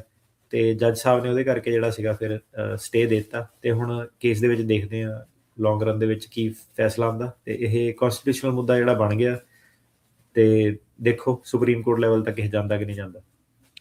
ਤੁਸੀਂ ਇਹ ਦੇਖੋ ਵੀ ਜਿੱਦਾਂ ਤੁਸੀਂ ਹੁਣ ਦੱਸਿਆ ਵੀ ਕਿੰਨੀ ਬਰੀਕੀ ਦੇ ਨਾਲ ਜਿਹੜੀ ਚੀਜ਼ ਨੂੰ ਲੈ ਕੇ ਉਹ ਰੌਲਾ ਪਾ ਰਹੇ, ਜਿੱਦਾਂ ਹੁਣ ਰੀਸੈਂਟਲੀ ਆਪਾਂ ਦੇਖਿਆ ਵੀ ਟਰੰਪ ਹੁਣਾਂ ਨੇ ਨੇਸ਼ਨ ਨੂੰ ਐਡਰੈਸ ਕੀਤਾ ਆ ਇਹੀ ਜਿਹੜੀ ਇਲੈਕਸ਼ਨ ਦੇ ਮੁੱਦੇ ਦੇ ਉੱਤੇ, ਤੇ ਉਹੀ ਚੀਜ਼ ਦੇ ਉੱਤੇ ਜਿਹੜੀ ਰਿਸਰਚ ਸੀ ਉਹਨੂੰ ਕਿਸ ਤਰੀਕੇ ਦੇ ਨਾਲ ਜਿਹੜਾ ਉਹ ਦੱਬਿਆ ਜਾ ਰਿਹਾ, ਉਹਦੇ ਬਾਬਤ ਜਿਹੜੇ ਐਕਸਪੋਜ਼ੇ ਕਰਨ ਵਾਲੇ ਜਾਂ ਰਿਸਰਚ ਕਰਨ ਵਾਲੇ ਆ ਉਹਨਾਂ ਨੂੰ ਕਿਸ ਤਰੀਕੇ ਦੇ ਨਾਲ ਕਹਿ ਲਓ ਵੀ ਡਰਾਇਆ ਜਾ ਰਿਹਾ ਆ, ਜਾਂ ਉਹਨਾਂ ਦੇ ਵੀਜ਼ੇ ਰੱਦ ਕੀਤੇ ਜਾ ਰਹੇ ਆ ਵੀ ਉਸ ਦੇ ਉੱਤੇ ਰਿਸਰਚ ਘੱਟ ਜਿਹੜੀ ਉਹ ਹੋਵੇ। ਸੋ ਜਿੱਦਾਂ ਤੁਸੀਂ ਹੁਣ ਦੱਸਿਆ ਫਸਟ ਅਮੈਂਡਮੈਂਟ ਕਾਫੀ ਬਰੋਡ ਜਿਹੜੀ ਉਹ ਚੀਜ਼ ਜਿਹੜੀ ਉਹ ਹੁੰਦੀ ਆ, ਫਿਰ ਵੀ ਉਸ ਦੇ ਬਾਵਜੂਦ ਇਹਨਾਂ, ਕਿਉਂਕਿ ਆਪ ਵੀ ਇਹ ਸਾਰੇ ਜਾਣੇ ਇਸੇ ਤਰੀਕੇ ਦੇ ਨਾਲ ਫਸਟ ਅਮੈਂਡਮੈਂਟ ਦੇ ਸਹਾਰੇ ਦੇ ਨਾਲ ਗੱਲਾਂ ਜਿਹੜੀਆਂ ਉਹ ਕਰਦੇ, ਇੱਕ ਦੂਜੇ ਦੇ ਉਲਟ ਕ੍ਰਿਟਿਕਸ ਬਣ ਕੇ ਵੀ ਜਿਹੜਾ ਉਹ ਬੋਲਦੇ ਆ, ਫਿਰ ਵੀ ਉਸ ਦੇ ਬਾਵਜੂਦ ਇਹ ਟਰਾਈ ਕਰਦੇ ਰਹਿੰਦੇ ਇਹ ਸਾਰੀਆਂ ਚੀਜ਼ਾਂ। ਤੇ ਜੇ ਇਦਾਂ ਦੀਆਂ ਸੰਸਥਾਵਾਂ ਨਾ ਹੋਣ ਤਾਂ ਹੌਲੀ ਹੌਲੀ ਤਾਂ ਲੋਕਾਂ ਦੇ ਫਿਰ ਰਾਈਟ ਤਾਂ ਦੱਬ ਹੀ ਹੁੰਦੇ ਜਾਣ। ਲੋਕਾਂ ਨੇ ਤਾਂ ਭਾਜੀ ਲਾਈ ਲੱਗ ਹੁੰਦੇ, ਉਹਨਾਂ ਨੇ ਲੱਗ ਜਾਣਾ ਪਿੱਛੇ ਕਿ ਇਹ ਖਬਰ ਛਾਪਤੀ ਇਹਨਾਂ ਨੇ ਆਪਣੇ। ਹੁਣ ਆਪਾਂ ਇੰਡੀਆ 'ਚ ਦੇਖਦੇ ਹੀ ਆ ਕਿੱਦਾਂ ਮੀਡੀਆ ਜਦੋਂ ਸਾਰੇ ਕੰਟਰੋਲ ਆ, ਲੋਕਾਂ ਨੂੰ ਇਨਫੋਰਮੇਸ਼ਨ ਹੀ ਨਹੀਂ ਕਿਤੋਂ ਹੋਰ ਆਣੀ, ਝੂਠੀਆਂ ਗੱਲਾਂ ਲੋਕਾਂ ਨੂੰ ਦੱਸੀ ਜਾਓ ਰਾਈਟ।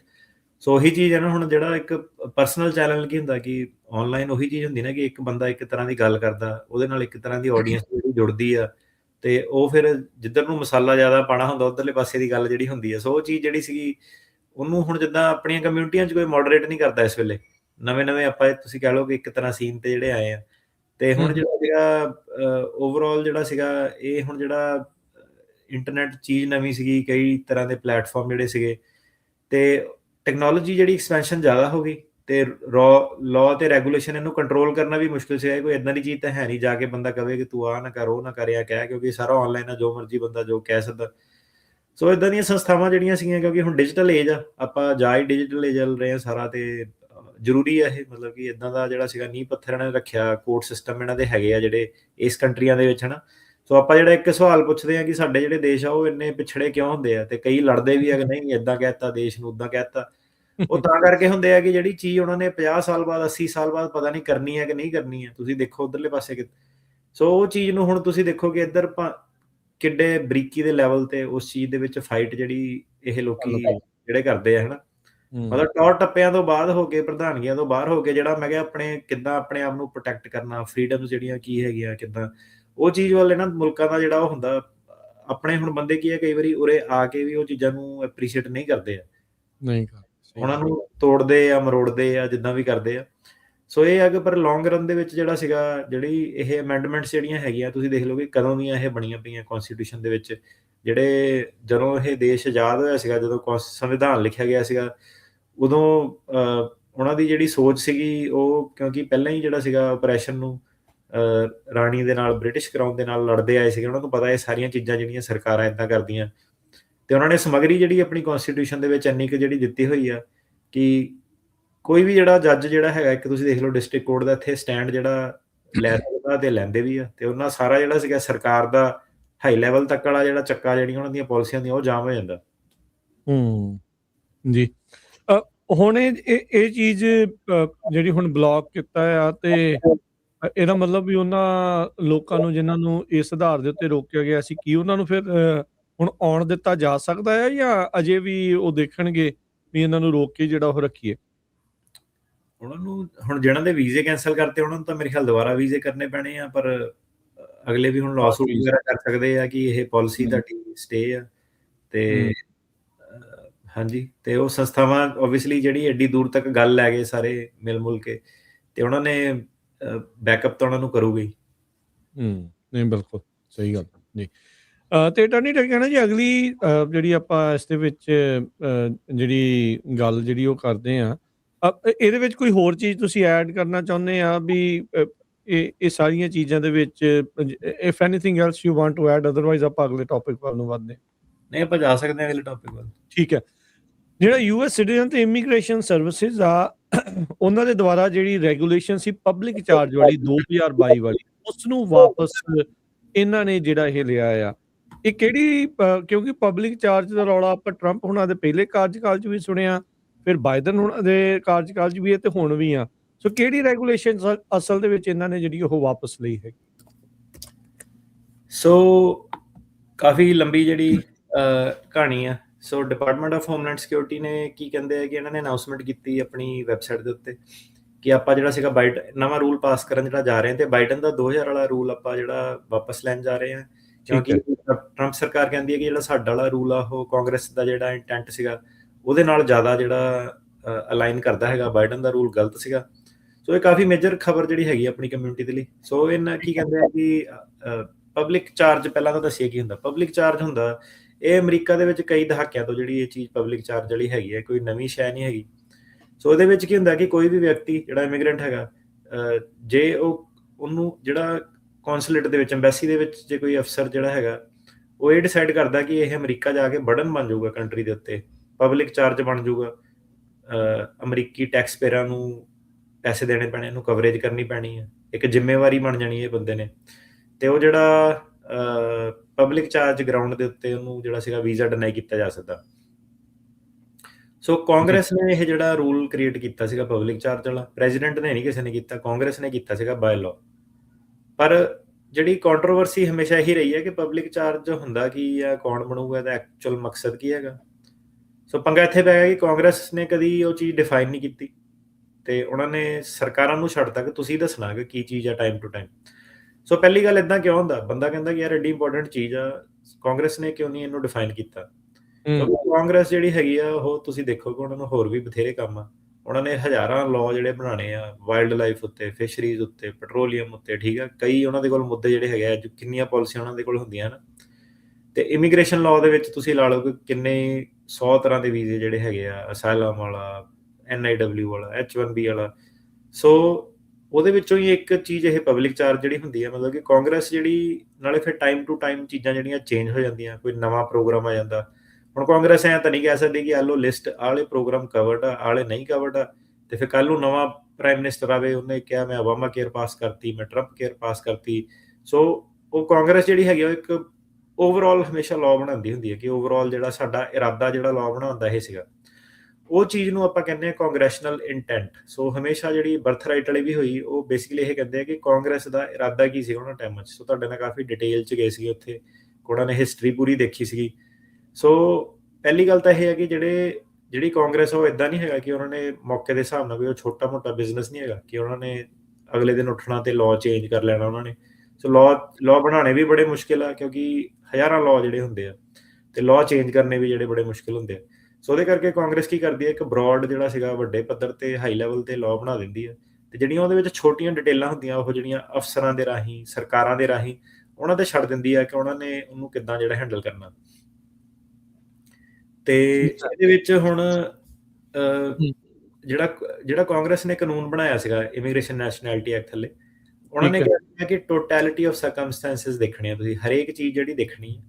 ਆਫਿਸਰ ਨੇ ਜਦੋਂ ਵੀਜ਼ਾ ਦੇਣਾ, ਉਹਨੇ ਏਜ ਦੇਖਣੀ ਹੈ ਬੰਦੇ ਦੀ ਕਿੰਨੀ ਹੈ। ਯੰਗ ਬੰਦੇ ਨੂੰ ਵੀਜ਼ਾ ਲੱਗਣ ਤੇ ਜ਼ਿਆਦਾ ਚਾਂਸ ਆ, ਜਿਹੜਾ ਉਮਰ ਵਾਲਾ ਵਿਅਕਤੀ ਆ ਉਹਨੂੰ ਘੱਟ ਆ, ਕਿਉਂਕਿ ਉਹ ਹੈਲਥ ਇੰਸ਼ੋਰੈਂਸ ਵੀ ਲਾਊਗਾ, ਉਹ ਜੌਬ ਵੀ ਨਹੀਂ ਕਰ ਸਕਦਾ, ਸੋਸ਼ਲ ਸਿਕਿਉਰਿਟੀ ਦੇ ਵਿੱਚ ਕੰਟਰੀਬਿਊਟ ਨਹੀਂ ਕਰ ਸਕਦਾ। ਹੈਲਥ ਦੇਖਣੀ ਓਵਰਆਲ ਬੰਦੇ ਦੀ ਕੀ ਆ, ਜੇ ਚੰਗੀ ਹੈਲਥ ਆ ਤਾਂ ਆਬਵੀਅਸਲੀ ਹਸਪਤਾਲ 'ਚ ਘੱਟ ਜਾਊਗਾ, ਜੇ ਬੁਰੀ ਹੈਲਥ ਆ ਤਾਂ ਭਾਰ ਘੱਟ ਬਣੂਗਾ। ਫੈਮਿਲੀ ਦਾ ਸਟੇਟਸ ਕੀ ਆ, ਉਹਨਾਂ ਦੇ ਕੋਲ ਕਿੰਨੇ ਪੈਸੇ ਆ, ਐਸੈਟ ਕੀ ਆ ਉਹਨਾਂ ਦੇ, ਹੋਰ ਰਿਸੋਰਸਿਸ ਕੀ ਅਵੇਲੇਬਲ ਹੈਗੇ ਆ, ਐਜੂਕੇਸ਼ਨ ਦਾ ਲੈਵਲ ਕੀ ਹੈਗਾ, ਸਕਿੱਲ ਲੈਵਲ ਕੀ ਹੈਗਾ। ਸੋ ਬੇਸਿਕਲੀ ਉਹ ਕੀ ਕਹਿੰਦੇ ਆ ਕਿ ਜੇ ਬੰਦਾ ਉਮਰ ਤੋਂ ਜ਼ਿਆਦਾ, ਉਹਦੀ ਹੈਲਥ ਖਰਾਬ ਆ, ਉਹਦੇ ਕੋਲ ਡਿਗਰੀ ਨਹੀਂ ਹੈਗੀ, ਉਹ ਕੋਈ ਕੰਮ ਨਹੀਂ ਕਰ ਸਕਦਾ, ਤੇ ਉਹ ਜ਼ਿਆਦਾ ਚਾਂਸ ਉਹਦੇ ਹੈਗੇ ਕਿ ਉਹ ਬਰਡਨ ਬਣੂਗਾ। ਪਰ ਕਾਂਗਰਸ ਨੇ ਜਿਹੜੀ ਇੰਨੀ ਕੁ ਚੀਜ਼ ਜਿਹੜੀ ਕਹੀ ਹੈ ਕਿ ਅਫਸਰਾਂ ਨੇ ਆਹ ਚੀਜ਼ਾਂ ਇਵੈਲੂਏਟ ਜਿਹੜੀਆਂ ਕਰਨੀਆਂ। ਹੁਣ ਇਹਦੇ ਵਿੱਚ ਕੀ ਹੁੰਦਾ ਕਿ ਇੱਕ ਐਫੀਡੇਵਿਟ ਆਫ ਸਪੋਰਟ ਹੁੰਦਾ, ਜਿਹੜੇ ਲੋਕੀ ਫੈਮਿਲੀ ਬੇਸਡ ਇਮੀਗ੍ਰੇਸ਼ਨ ਫਾਈਲ ਕਰਦੇ ਉਹਨਾਂ ਨੂੰ ਪਤਾ, I-864 ਹੈ ਨਾ, 864 ਇੱਕ ਫਾਰਮ ਹੁੰਦਾ। ਉਹਦੇ ਵਿੱਚ ਤੁਸੀਂ ਕਹਿ ਲਓ ਕਿ ਸਪਾਂਸਰ ਕਰਨਾ, ਗਰੰਟਰ, ਫਾਈਨੈਂਸ਼ੀਅਲ ਸਪਾਂਸਰ ਬਣਨਾ, ਤੁਸੀਂ ਕੋ ਸਪਾਂਸਰ ਲੈ ਸਕਦੇ ਆ। ਸੋ ਇਹਦੇ ਥੱਲੇ ਵੀ ਜਿਹੜਾ ਕਾਨੂੰਨ ਆ, ਉਹ ਇਹ ਨਹੀਂ ਕਹਿੰਦਾ ਹੈਗਾ ਕਿ ਕਿਹੜੇ ਵਾਲੇ ਬੈਨੀਫਿਟ ਜਿਹੜੇ ਪਬਲਿਕ ਚਾਰਜ ਦੇ ਅੰਦਰ ਆਊਗੇ ਜਾਂ ਕਿਹੜੇ ਵਾਲੇ ਪਬਲਿਕ ਚਾਰਜ ਦੇ ਅੰਦਰ ਨਹੀਂ ਆਊਗੇ। ਤਾਂ ਟਾਈਮ ਟੂ ਟਾਈਮ ਕਈ ਵਾਰੀ ਲੋਕੀ ਪੁੱਛਦੇ ਰਹਿੰਦੇ ਆ ਕਿ ਮੈਂ ਆਹ ਚੀਜ਼ ਲੈ ਸਕਦਾ, ਹੁਣ ਆਹ ਚੀਜ਼ ਨਹੀਂ ਲੈ ਸਕਦਾ।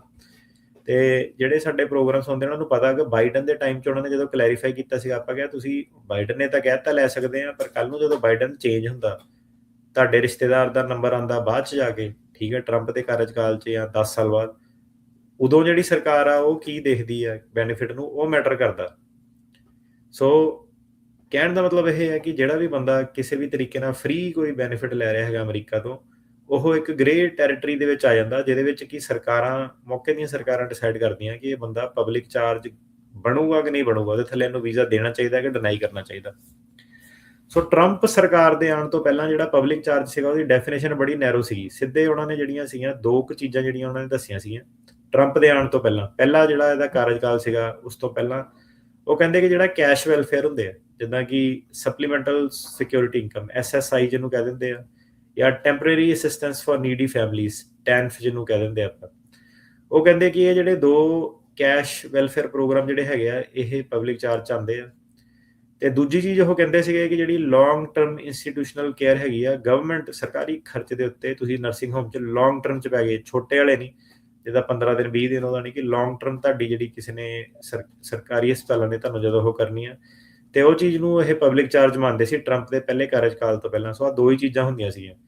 ਤੇ ਨੌਨ ਜਿਹੜੇ ਬੈਨੀਫਿਟ ਹੁੰਦੇ ਸੀਗੇ, ਮੈਡੀਕੇਡ ਹੋ ਗਿਆ, ਫੂਡ ਅਸਿਸਟੈਂਸ ਹੋ ਗਿਆ, ਹਾਊਸਿੰਗ ਅਸਿਸਟੈਂਸ ਹੋ ਗਿਆ, ਇਹ ਬ੍ਰੌਡਲੀ ਸਪੀਕਿੰਗ ਇਹ ਜਿਹੜਾ ਸੀਗਾ ਪਬਲਿਕ ਚਾਰਜ ਦੇ ਥੱਲੇ ਨਹੀਂ ਆਉਂਦੇ ਸੀਗੇ, ਮਤਲਬ ਕਿ ਹਮੇਸ਼ਾ ਚੀਜ਼ ਜਿਹੜੀ ਉੱਦੇ ਚੱਲੀ ਆ। ਹੁਣ ਟਰੰਪ ਹੁਣੀ ਆ ਗਏ ਜਦੋਂ 2019 ਦੇ ਵਿੱਚ ਆ ਕੇ ਇਹਨਾਂ ਨੇ ਇਸ ਚੀਜ਼ ਨੂੰ ਇੱਕਦਮ ਹੀ ਚੇਂਜ ਕਰਤਾ। ਸਾਰਿਆਂ ਨੂੰ ਯਾਦ ਹੋਣਾ ਕਿ ਉਦੋਂ ਫਾਰਮ ਵਗੈਰਾ, ਡਾਕੂਮੈਂਟ ਵਗੈਰਾ ਅਪਡੇਟ ਹੋਏ ਸੀਗੇ, 485 ਚੇਂਜ ਕਰਤਾ, ਬੜਾ ਰੌਲਾ ਉਦੋਂ ਇੱਕ ਵਾਰੀ ਜਿਹੜਾ ਪਿਆ ਸੀਗਾ।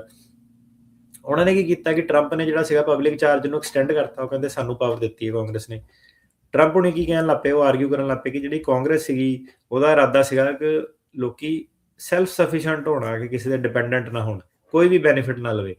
ਜਿਹੜਾ 2019 ਵਾਲਾ ਰੂਲ ਸੀਗਾ ਟਰੰਪ ਵਾਲਾ, ਉਹਦੇ ਵਿੱਚ ਉਹਨਾਂ ਨੇ ਮੈਡੀਕੇਡ, ਸਨੈਪ ਜਿਹੜਾ ਹੁੰਦਾ ਫੂਡ ਸਟੈਂਪ, ਸੈਕਸ਼ਨ 8 ਹਾਊਸਿੰਗ ਹੋ ਗਿਆ, ਪਬਲਿਕ ਹਾਊਸਿੰਗ ਹੋ ਗਿਆ, ਇੱਦਾਂ ਦੀਆਂ ਚੀਜ਼ਾਂ ਵੀ ਜਿਹੜੀਆਂ ਸੀਗੀਆਂ ਪਬਲਿਕ ਚਾਰਜ ਦੇ ਵਿੱਚ ਲੈ ਕੇ ਆ ਗਈਆਂ। ਮਤਲਬ ਕਿ ਉਹਨਾਂ ਨੇ ਇਹਨੂੰ ਵਧਾ ਦਿੱਤਾ ਕਿ ਇਹ ਤੁਸੀਂ ਮੈਡੀਕੇਡ ਵੀ ਲਈ ਆ ਤਾਂ ਵੀ ਤੁਸੀਂ ਜਿਹੜਾ ਸੀਗਾ ਨਿਰਭਰ ਹੈਗੇ ਆ, ਤੁਹਾਨੂੰ ਟੈਕਸ ਪੇਅਰ ਪੈਸੇ ਦੇ ਰਿਹਾ। ਠੀਕ ਹੈ। ਸੋ ਇਹਦੇ ਵਿੱਚ ਕੋਈ ਡਾਊਟ ਨਹੀਂ ਹੈਗਾ। ਉਹ ਜਦੋਂ ਬੰਦਾ ਕਈ ਵਾਰੀ ਤੁਰਦਾ ਵੀ, ਉਹ ਕਹਿੰਦਾ ਉੱਥੇ ਫ੍ਰੀ ਆ ਸਾਰਾ ਕੁਝ, ਅਮਰੀਕਾ 'ਚ ਸਾਰਾ ਕੁਝ ਫ੍ਰੀ ਆ। ਅਮਰੀਕਾ 'ਚ ਕੁਝ ਵੀ ਫ੍ਰੀ ਨਹੀਂ ਹੈਗਾ। ਉਹ ਤੁਹਾਡੇ ਵਰਗੇ ਮੇਰੇ ਵਰਗੇ ਬੰਦੇ ਜਿਹੜੇ ਸੀਗੇ, ਆਪਾਂ ਕੰਮ ਜਦੋਂ ਕਰਦੇ ਆ ਉਹ ਸਾਡੇ ਟੈਕਸ ਪੇਅਰ ਮਨੀ ਦਾ ਉਹ ਹੈਗਾ। ਫ੍ਰੀ ਕਿਹਨਾਂ ਦੇ ਲਈ ਹੈਗਾ? ਫ੍ਰੀ ਉਹਨਾਂ ਦੇ ਲਈ ਆ ਜਿਹਨਾਂ ਨੇ ਕੰਮ ਨਹੀਂ ਕਰਨਾ। ਸੋ ਜਿਹੜਾ ਦੇਸ਼ ਆ ਇਹ ਹੈਗਾ ਇੱਕ ਕੈਪੀਟਲਿਸਟਿਕ ਕੰਟਰੀ। ਸੋ ਉਹਦੇ ਵਿੱਚ ਬਹੁਤ ਤਰ੍ਹਾਂ ਦੀ ਵਿਚਾਰਧਾਰਾ ਦੇ ਲੋਕ ਜਿਹੜੇ ਆਉਂਦੇ ਆ, ਠੀਕ ਆ। ਇਹ ਜ਼ਰੂਰੀ ਨਹੀਂ ਕਿ ਇਹ ਮਤਲਬ ਕਿ ਅਲੱਗ-ਅਲੱਗ ਕੰਟਰੀਆਂ ਦਾ ਤੁਹਾਨੂੰ ਇਹਦੇ ਡੇਟਾ ਵੀ ਮਿਲ ਜੂਗਾ ਕਿ ਕਿਹੜੀ ਕੰਟਰੀ ਵਾਲੇ ਕਿੰਨੇ ਬੈਨੀਫਿਟ ਯੂਜ਼ ਕਰਦੇ ਆ, ਨਹੀਂ ਕਰਦੇ ਆ। ਤੇ ਇਹ ਜਿਹੜਾ ਮੇਨਲੀ ਚੀਜ਼ ਇਹ ਆ ਜਾਂਦੀ ਹੈ ਕਿ ਐਂਡ ਆਫ ਦਾ ਡੇ ਜੇ ਲੋਕੀ ਆ ਕੇ ਇੱਥੇ ਕੰਮ ਕਰਕੇ ਪੈਸਾ ਨਹੀਂ ਕਮਾ ਰਹੇ ਆ ਤੇ ਟੈਕਸ ਵਾਪਸ ਨਹੀਂ ਦੇ ਰਹੇ ਹੈਗੇ, ਉਹ ਆਬਵੀਅਸ ਜੀ ਗੱਲ ਹੈਗੀ ਹੈ ਕਿ ਹਾਊਸਿੰਗ ਲਊਗੇ, ਉਹ ਸਟੇਟ ਤੇ ਬੋਝ ਵਧੂਗਾ। ਸੋ ਫ੍ਰੀ ਕੁਛ ਨਹੀਂ ਹੈਗਾ, ਉਹਦੇ ਲਈ ਕਿਸੇ ਨੂੰ ਕੰਮ ਕਰਨਾ ਪੈਣਾ। ਪੈਸਾ ਹਵਾ 'ਚ ਪ੍ਰਿੰਟ ਨਹੀਂ ਹੋ ਸਕਦਾ ਹੈਗਾ। ਮਤਲਬ ਕਿ ਜਿਹੜਾ ਵੀ ਪੈਸਾ ਖਜ਼ਾਨ 'ਚੋਂ ਨਿਕਲਦਾ ਹੈਗਾ ਐਂਡ ਆਫ ਦਾ ਡੇ, ਉਹ ਟੈਕਸ ਜੇ ਉਹ ਇਸ਼ੂ ਕਰਦੇ ਆ ਤਾਂ ਉਹ end of the taxpayer ਨੂੰ ਹੀ ਵਾਪਸ ਜਿਹੜਾ ਕਰਨਾ ਪੈਂਦਾ। ਸੋ ਉਸ ਹਿਸਾਬ ਨਾਲ ਜਿਹੜੀਆਂ ਇਹਨਾਂ ਦੀਆਂ ਇਕੋਨਮੀਜ਼ ਜਿਹੜੀਆਂ ਚੱਲਦੀਆਂ।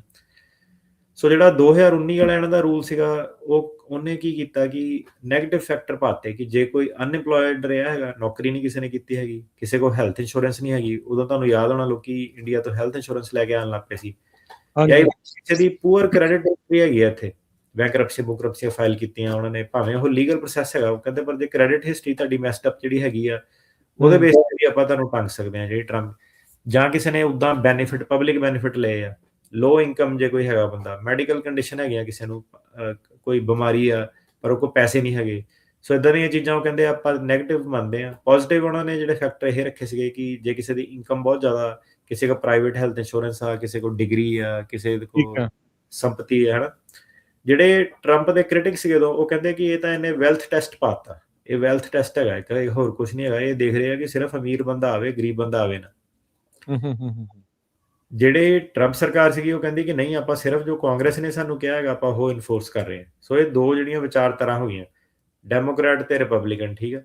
ਇੱਕ ਹੁਣ ਮਤਲਬ ਸਾਰਾ ਮੁੱਦਾ ਇਹ ਹੈਗਾ ਕਿ ਜਦੋਂ ਤੁਸੀਂ ਇੱਕ ਵੈਲਫੇਅਰ ਸਟੇਟ ਜਿਹੜੀ ਕਿ ਪੈਸੇ ਵੰਡੇ ਲੋਕਾਂ ਨੂੰ, ਉਹਨੂੰ ਤੁਸੀਂ ਐਕਸਪੈਂਡ ਕਰਦੇ ਆ, ਉਹ ਕਿਸੇ ਵੀ ਦੇਸ਼ ਦੇ ਵਿੱਚ ਹੈਗੀ ਆ, ਉਹਦੇ ਵਿੱਚ ਉਹ ਵਾਲੀ ਪਾਰਟੀ ਨੂੰ ਫਾਇਦਾ ਹੁੰਦਾ ਜਿਹੜੀ ਪਾਰਟੀ ਇਮੀਗ੍ਰੈਂਟਾਂ ਦੀ ਫੇਵਰ ਕਰਦੀ ਹੈ, ਜਿਹਨਾਂ ਨੂੰ ਇਮੀਗ੍ਰੈਂਟਾਂ ਦੀ ਵੋਟ ਹੁੰਦੀ ਹੈ। ਇੱਦਾਂ ਕਿਉਂ ਹੁੰਦਾ? ਕਿਉਂਕਿ ਜ਼ਿਆਦਾਤਰ ਜਿਹੜੇ ਇਮੀਗ੍ਰੈਂਟ ਜਿਹੜੇ ਹੈਗੇ ਆ ਕੇ, ਹੁਣ ਤੁਸੀਂ ਯੂਰਪ 'ਚ ਜਿੱਦਾਂ ਦੇਖਦੇ ਆ ਕਿ ਸਾਰੇ ਸ਼ਹਿਰਾਂ ਦੇ ਸ਼ਹਿਰ ਵੀ ਕਈ ਟੇਕ ਓਵਰ ਜਿਹੜੇ ਹੋ ਗਏ ਆ, ਕਿਉਂਕਿ ਵੈਲਫੇਅਰ ਸਿਸਟਮ ਇੱਕ ਇੱਦਾਂ ਦਾ ਸੀਗਾ ਜਿਹੜਾ ਨੇ ਅਲਾਓ ਕੀਤਾ ਕਿ ਉਹ 5-5, 10-10 ਬੱਚੇ ਜੰਮ ਸਕਣ। ਕੰਮ ਨਾ ਕਰਨਾ ਪਵੇ, ਅਲਟੀਮੇਟਲੀ ਵੋਟਿੰਗ ਬਲੋਕ ਜਿਹੜਾ ਵੱਧ ਜਾਂਦਾ। ਸੋ ਉਹ ਦੇਸ਼ਾਂ ਦੀ ਤੁਸੀਂ ਜਦੋਂ ਗੱਲ ਸੁਣੋ ਤਾਂ ਤੁਹਾਨੂੰ ਕਈ ਚੀਜ਼ਾਂ ਜਿਹੜੀਆਂ ਦੇਖਣ ਨੂੰ ਲੱਗਦੀਆਂ ਕਿ ਕਿੰਨੀ ਛੇਤੀ ਜਿਹੜਾ ਸੀਗਾ ਕਿ 15-20 ਸਾਲਾਂ ਦੇ ਵਿੱਚ ਜਿਹੜੇ ਛੋਟੇ-ਛੋਟੇ ਸ਼ਹਿਰ ਹੁੰਦੇ ਆ, ਡੈਮੋਗ੍ਰਾਫੀ ਜਦੋਂ ਚੇਂਜ ਹੁੰਦੀ ਆ, ਤੇ ਉਹ ਬਿਲਕੁਲ ਜਿਹੜਾ ਤੁਸੀਂ ਕਹਿ ਲਓ ਕਿ ਇੱਕ ਤਰ੍ਹਾਂ ਤਖ਼ਤਾ ਜਿਹੜਾ ਪਲਟ ਹੋ ਜਾਂਦਾ। ਸੋ ਇਹ ਜਿਹੜੇ ਹੁਣ ਬਾਰਡਰ ਜਦੋਂ ਖੋਲ੍ਹੇ ਜਾਂਦੇ ਆ, ਇਹਦੇ ਵਿੱਚ ਇੰਨੀ ਜ਼ਿਆਦਾ ਮਾਤਰਾ ਦੇ ਵਿੱਚ ਜਦੋਂ ਲੋਕੀ ਆ ਜਾਂਦੇ ਆ ਸ਼ਹਿਰਾਂ ਦੇ ਵਿੱਚ, ਸੋ ਜਦੋਂ ਸੈਂਸਸ ਹੁੰਦਾ, ਸੈਂਸਸ ਦੇ ਵਿੱਚ ਕੀ ਕਰਦੇ ਆ ਕਿ ਉਹ ਦੇਖਦੇ ਆ ਕਿ ਆਬਾਦੀ ਕਿੰਨੀ ਆ। ਉਹ ਇਹ ਨਹੀਂ ਦੇਖਦੇ ਕਿ ਕੱਚਾ ਕੌਣ ਆ, ਪੱਕਾ ਕੌਣ ਆ, ਉਹ ਇਹ ਦੇਖਦੇ ਆ ਕਿ ਆਬਾਦੀ ਕਿੰਨੀ ਆ। ਆਬਾਦੀ ਦੇ ਹਿਸਾਬ ਨਾਲ ਉਹ ਦੇਖਦੇ ਆ ਕਿ ਕੈਲੀਫੋਰਨੀਆ ਦੀਆਂ ਇੰਨੀਆਂ ਸੀਟਾਂ, ਵਾਲੀ ਸਟੇਟ ਦੀਆਂ ਇੰਨੀਆਂ ਸੀਟਾਂ। ਸੋ ਜ਼ਾਹਿਰ ਜੀ ਗੱਲ ਆ ਕਿ ਜਿਹੜੀ ਸਟੇਟ ਦੇ ਵਿੱਚ ਇਮੀਗ੍ਰੈਂਟ ਜ਼ਿਆਦਾ ਹੋਊਗੇ, ਉਹ ਸਟੇਟ ਦੇ ਵਿੱਚ ਸੀਟਾਂ ਜ਼ਿਆਦਾ ਹੋਊਗੀਆਂ, ਵੋਟਿੰਗ ਬਲਾਕ ਉਹਨਾਂ ਦਾ ਵੱਡਾ ਹੋਊਗਾ, ਉਹ ਸਰਕਾਰ ਨੂੰ ਜ਼ਿਆਦਾ ਕੰਟਰੋਲ ਜਿਹੜਾ ਕਰ ਸਕਦੇ ਆ। ਈਵਨ ਟੂ ਐਨ ਐਕਸਟੈਂਟ ਜੇ ਜਿਹੜਾ ਈਲਨ ਮਸਕ ਸੀਗਾ, ਉਹ ਕਹਿੰਦਾ ਕਿ ਜੇ ਇਹ ਬਾਰਡਰ ਹੁਣ ਜਿਹੜੇ ਆਹ ਵਾਲੇ ਅਗਲੇ 4 ਸਾਲ ਜੇ ਬੰਦ ਨਹੀਂ ਹੁੰਦਾ, ਤੇ ਉਹ ਜਿਹੜੀਆਂ ਬੈਟਲ ਗਰਾਊਂਡ ਸਟੇਟਸ ਹੈਗੀਆਂ, ਛੋਟੀਆਂ ਸਟੇਟਸ ਹੈਗੀਆਂ, ਉੱਧਰ ਲੋਕੀ ਮੂਵ ਹੋ ਰਹੇ ਸੀਗੇ। ਉਹ ਕਹਿੰਦੇ ਕਿ ਇਦਾਂ ਦਾ ਮਾਹੌਲ ਹੋ ਜਾਣਾ ਸੀਗਾ ਸੈਂਸਸ ਦੇ ਹਿਸਾਬ ਨਾਲ, ਜਿਹੜਾ 10 ਸਾਲ ਦੇ ਵਿੱਚ ਹਰ ਵਾਰੀ ਇੱਕ ਵਾਰੀ ਹੁੰਦਾ, ਕਿ ਹਮੇਸ਼ਾ ਜਿਹੜੀ ਪਾਰਟੀ ਜਿੱਤਣੀ ਸੀਗੀ ਉਹ ਡੈਮੋਕ੍ਰੈਟਿਕ ਪਾਰਟੀ ਹੀ ਜਿੱਤਣੀ ਸੀਗੀ। ਉਹ ਰਿਪਬਲਿਕਨ ਪਾਰਟੀ ਜਿੱਤ ਹੀ ਨਹੀਂ ਸਕਦੀ ਸੀਗੀ। ਮਤਲਬ ਕਿ ਜਿਹੜਾ ਇੰਬੈਲੈਂਸ ਜਿਹੜਾ ਸੀਗਾ ਕਿ ਨੰਬਰ ਆਫ ਇਮੀਗ੍ਰੈਂਟ ਇੱਕਦਮ ਹੀ ਜਿਹੜਾ ਆ ਗਏ। ਸੋ ਆਹ ਜਿਹੜੀ ਸੀਗੀ ਵਿਚਾਰਧਾਰਾ ਦੀ ਇਹਨਾਂ ਦੀ ਫਾਈਟ ਆ। ਹੁਣ ਕੀ ਹੈ ਕਿ ਇਮੀਗ੍ਰੈਂਟ ਜਦੋਂ ਆ ਜਾਂਦੇ ਆ, ਠੀਕ ਆ, ਹੁਣ ਤੁਸੀਂ ਇੱਕ ਤਾਂ ਹੈਗਾ ਕਿ ਡਿਗਰੀ ਬੇਸਡ ਬੰਦੇ ਲੈ ਕੇ ਆ ਰਹੇ ਆ, ਸਕਿੱਲ ਬੇਸਡ ਬੰਦੇ ਲੈ ਕੇ ਆ ਰਹੇ ਆ, ਉਹ ਆ ਕੇ ਕੰਮ ਕਰੂਗੇ। ਪਰ ਜਦੋਂ ਤੁਸੀਂ ਬਾਰਡਰ ਖੋਲ੍ਹਤਾ ਸਿੱਧੇ, ਉਹ ਬੰਦਿਆਂ ਕੋਲ ਡਿਗਰੀ ਨਹੀਂ, ਸਕਿੱਲ ਨਹੀਂ, ਉਹਨਾਂ ਨੇ ਕੰਮ ਨਹੀਂ ਕੋਈ ਕਰਨਾ, ਤਾਂ ਉਹਨਾਂ ਨੂੰ ਫੀਡ ਕਿੱਦਾਂ ਹੋਗੇ? ਉਹ ਜੌਬਾਂ ਦੇਣੀਆਂ ਪੈਣੀਆਂ, ਜਾਂ ਉਹਨਾਂ ਨੂੰ ਜੌਬ ਉਹਨਾਂ ਨੇ ਜੇ ਨਹੀਂ ਕਰਨੀ ਤਾਂ ਫਿਰ ਉਹਨਾਂ ਨੂੰ ਬੈਨੀਫਿਟ ਦੇਣੇ ਪੈਣੇ ਆ।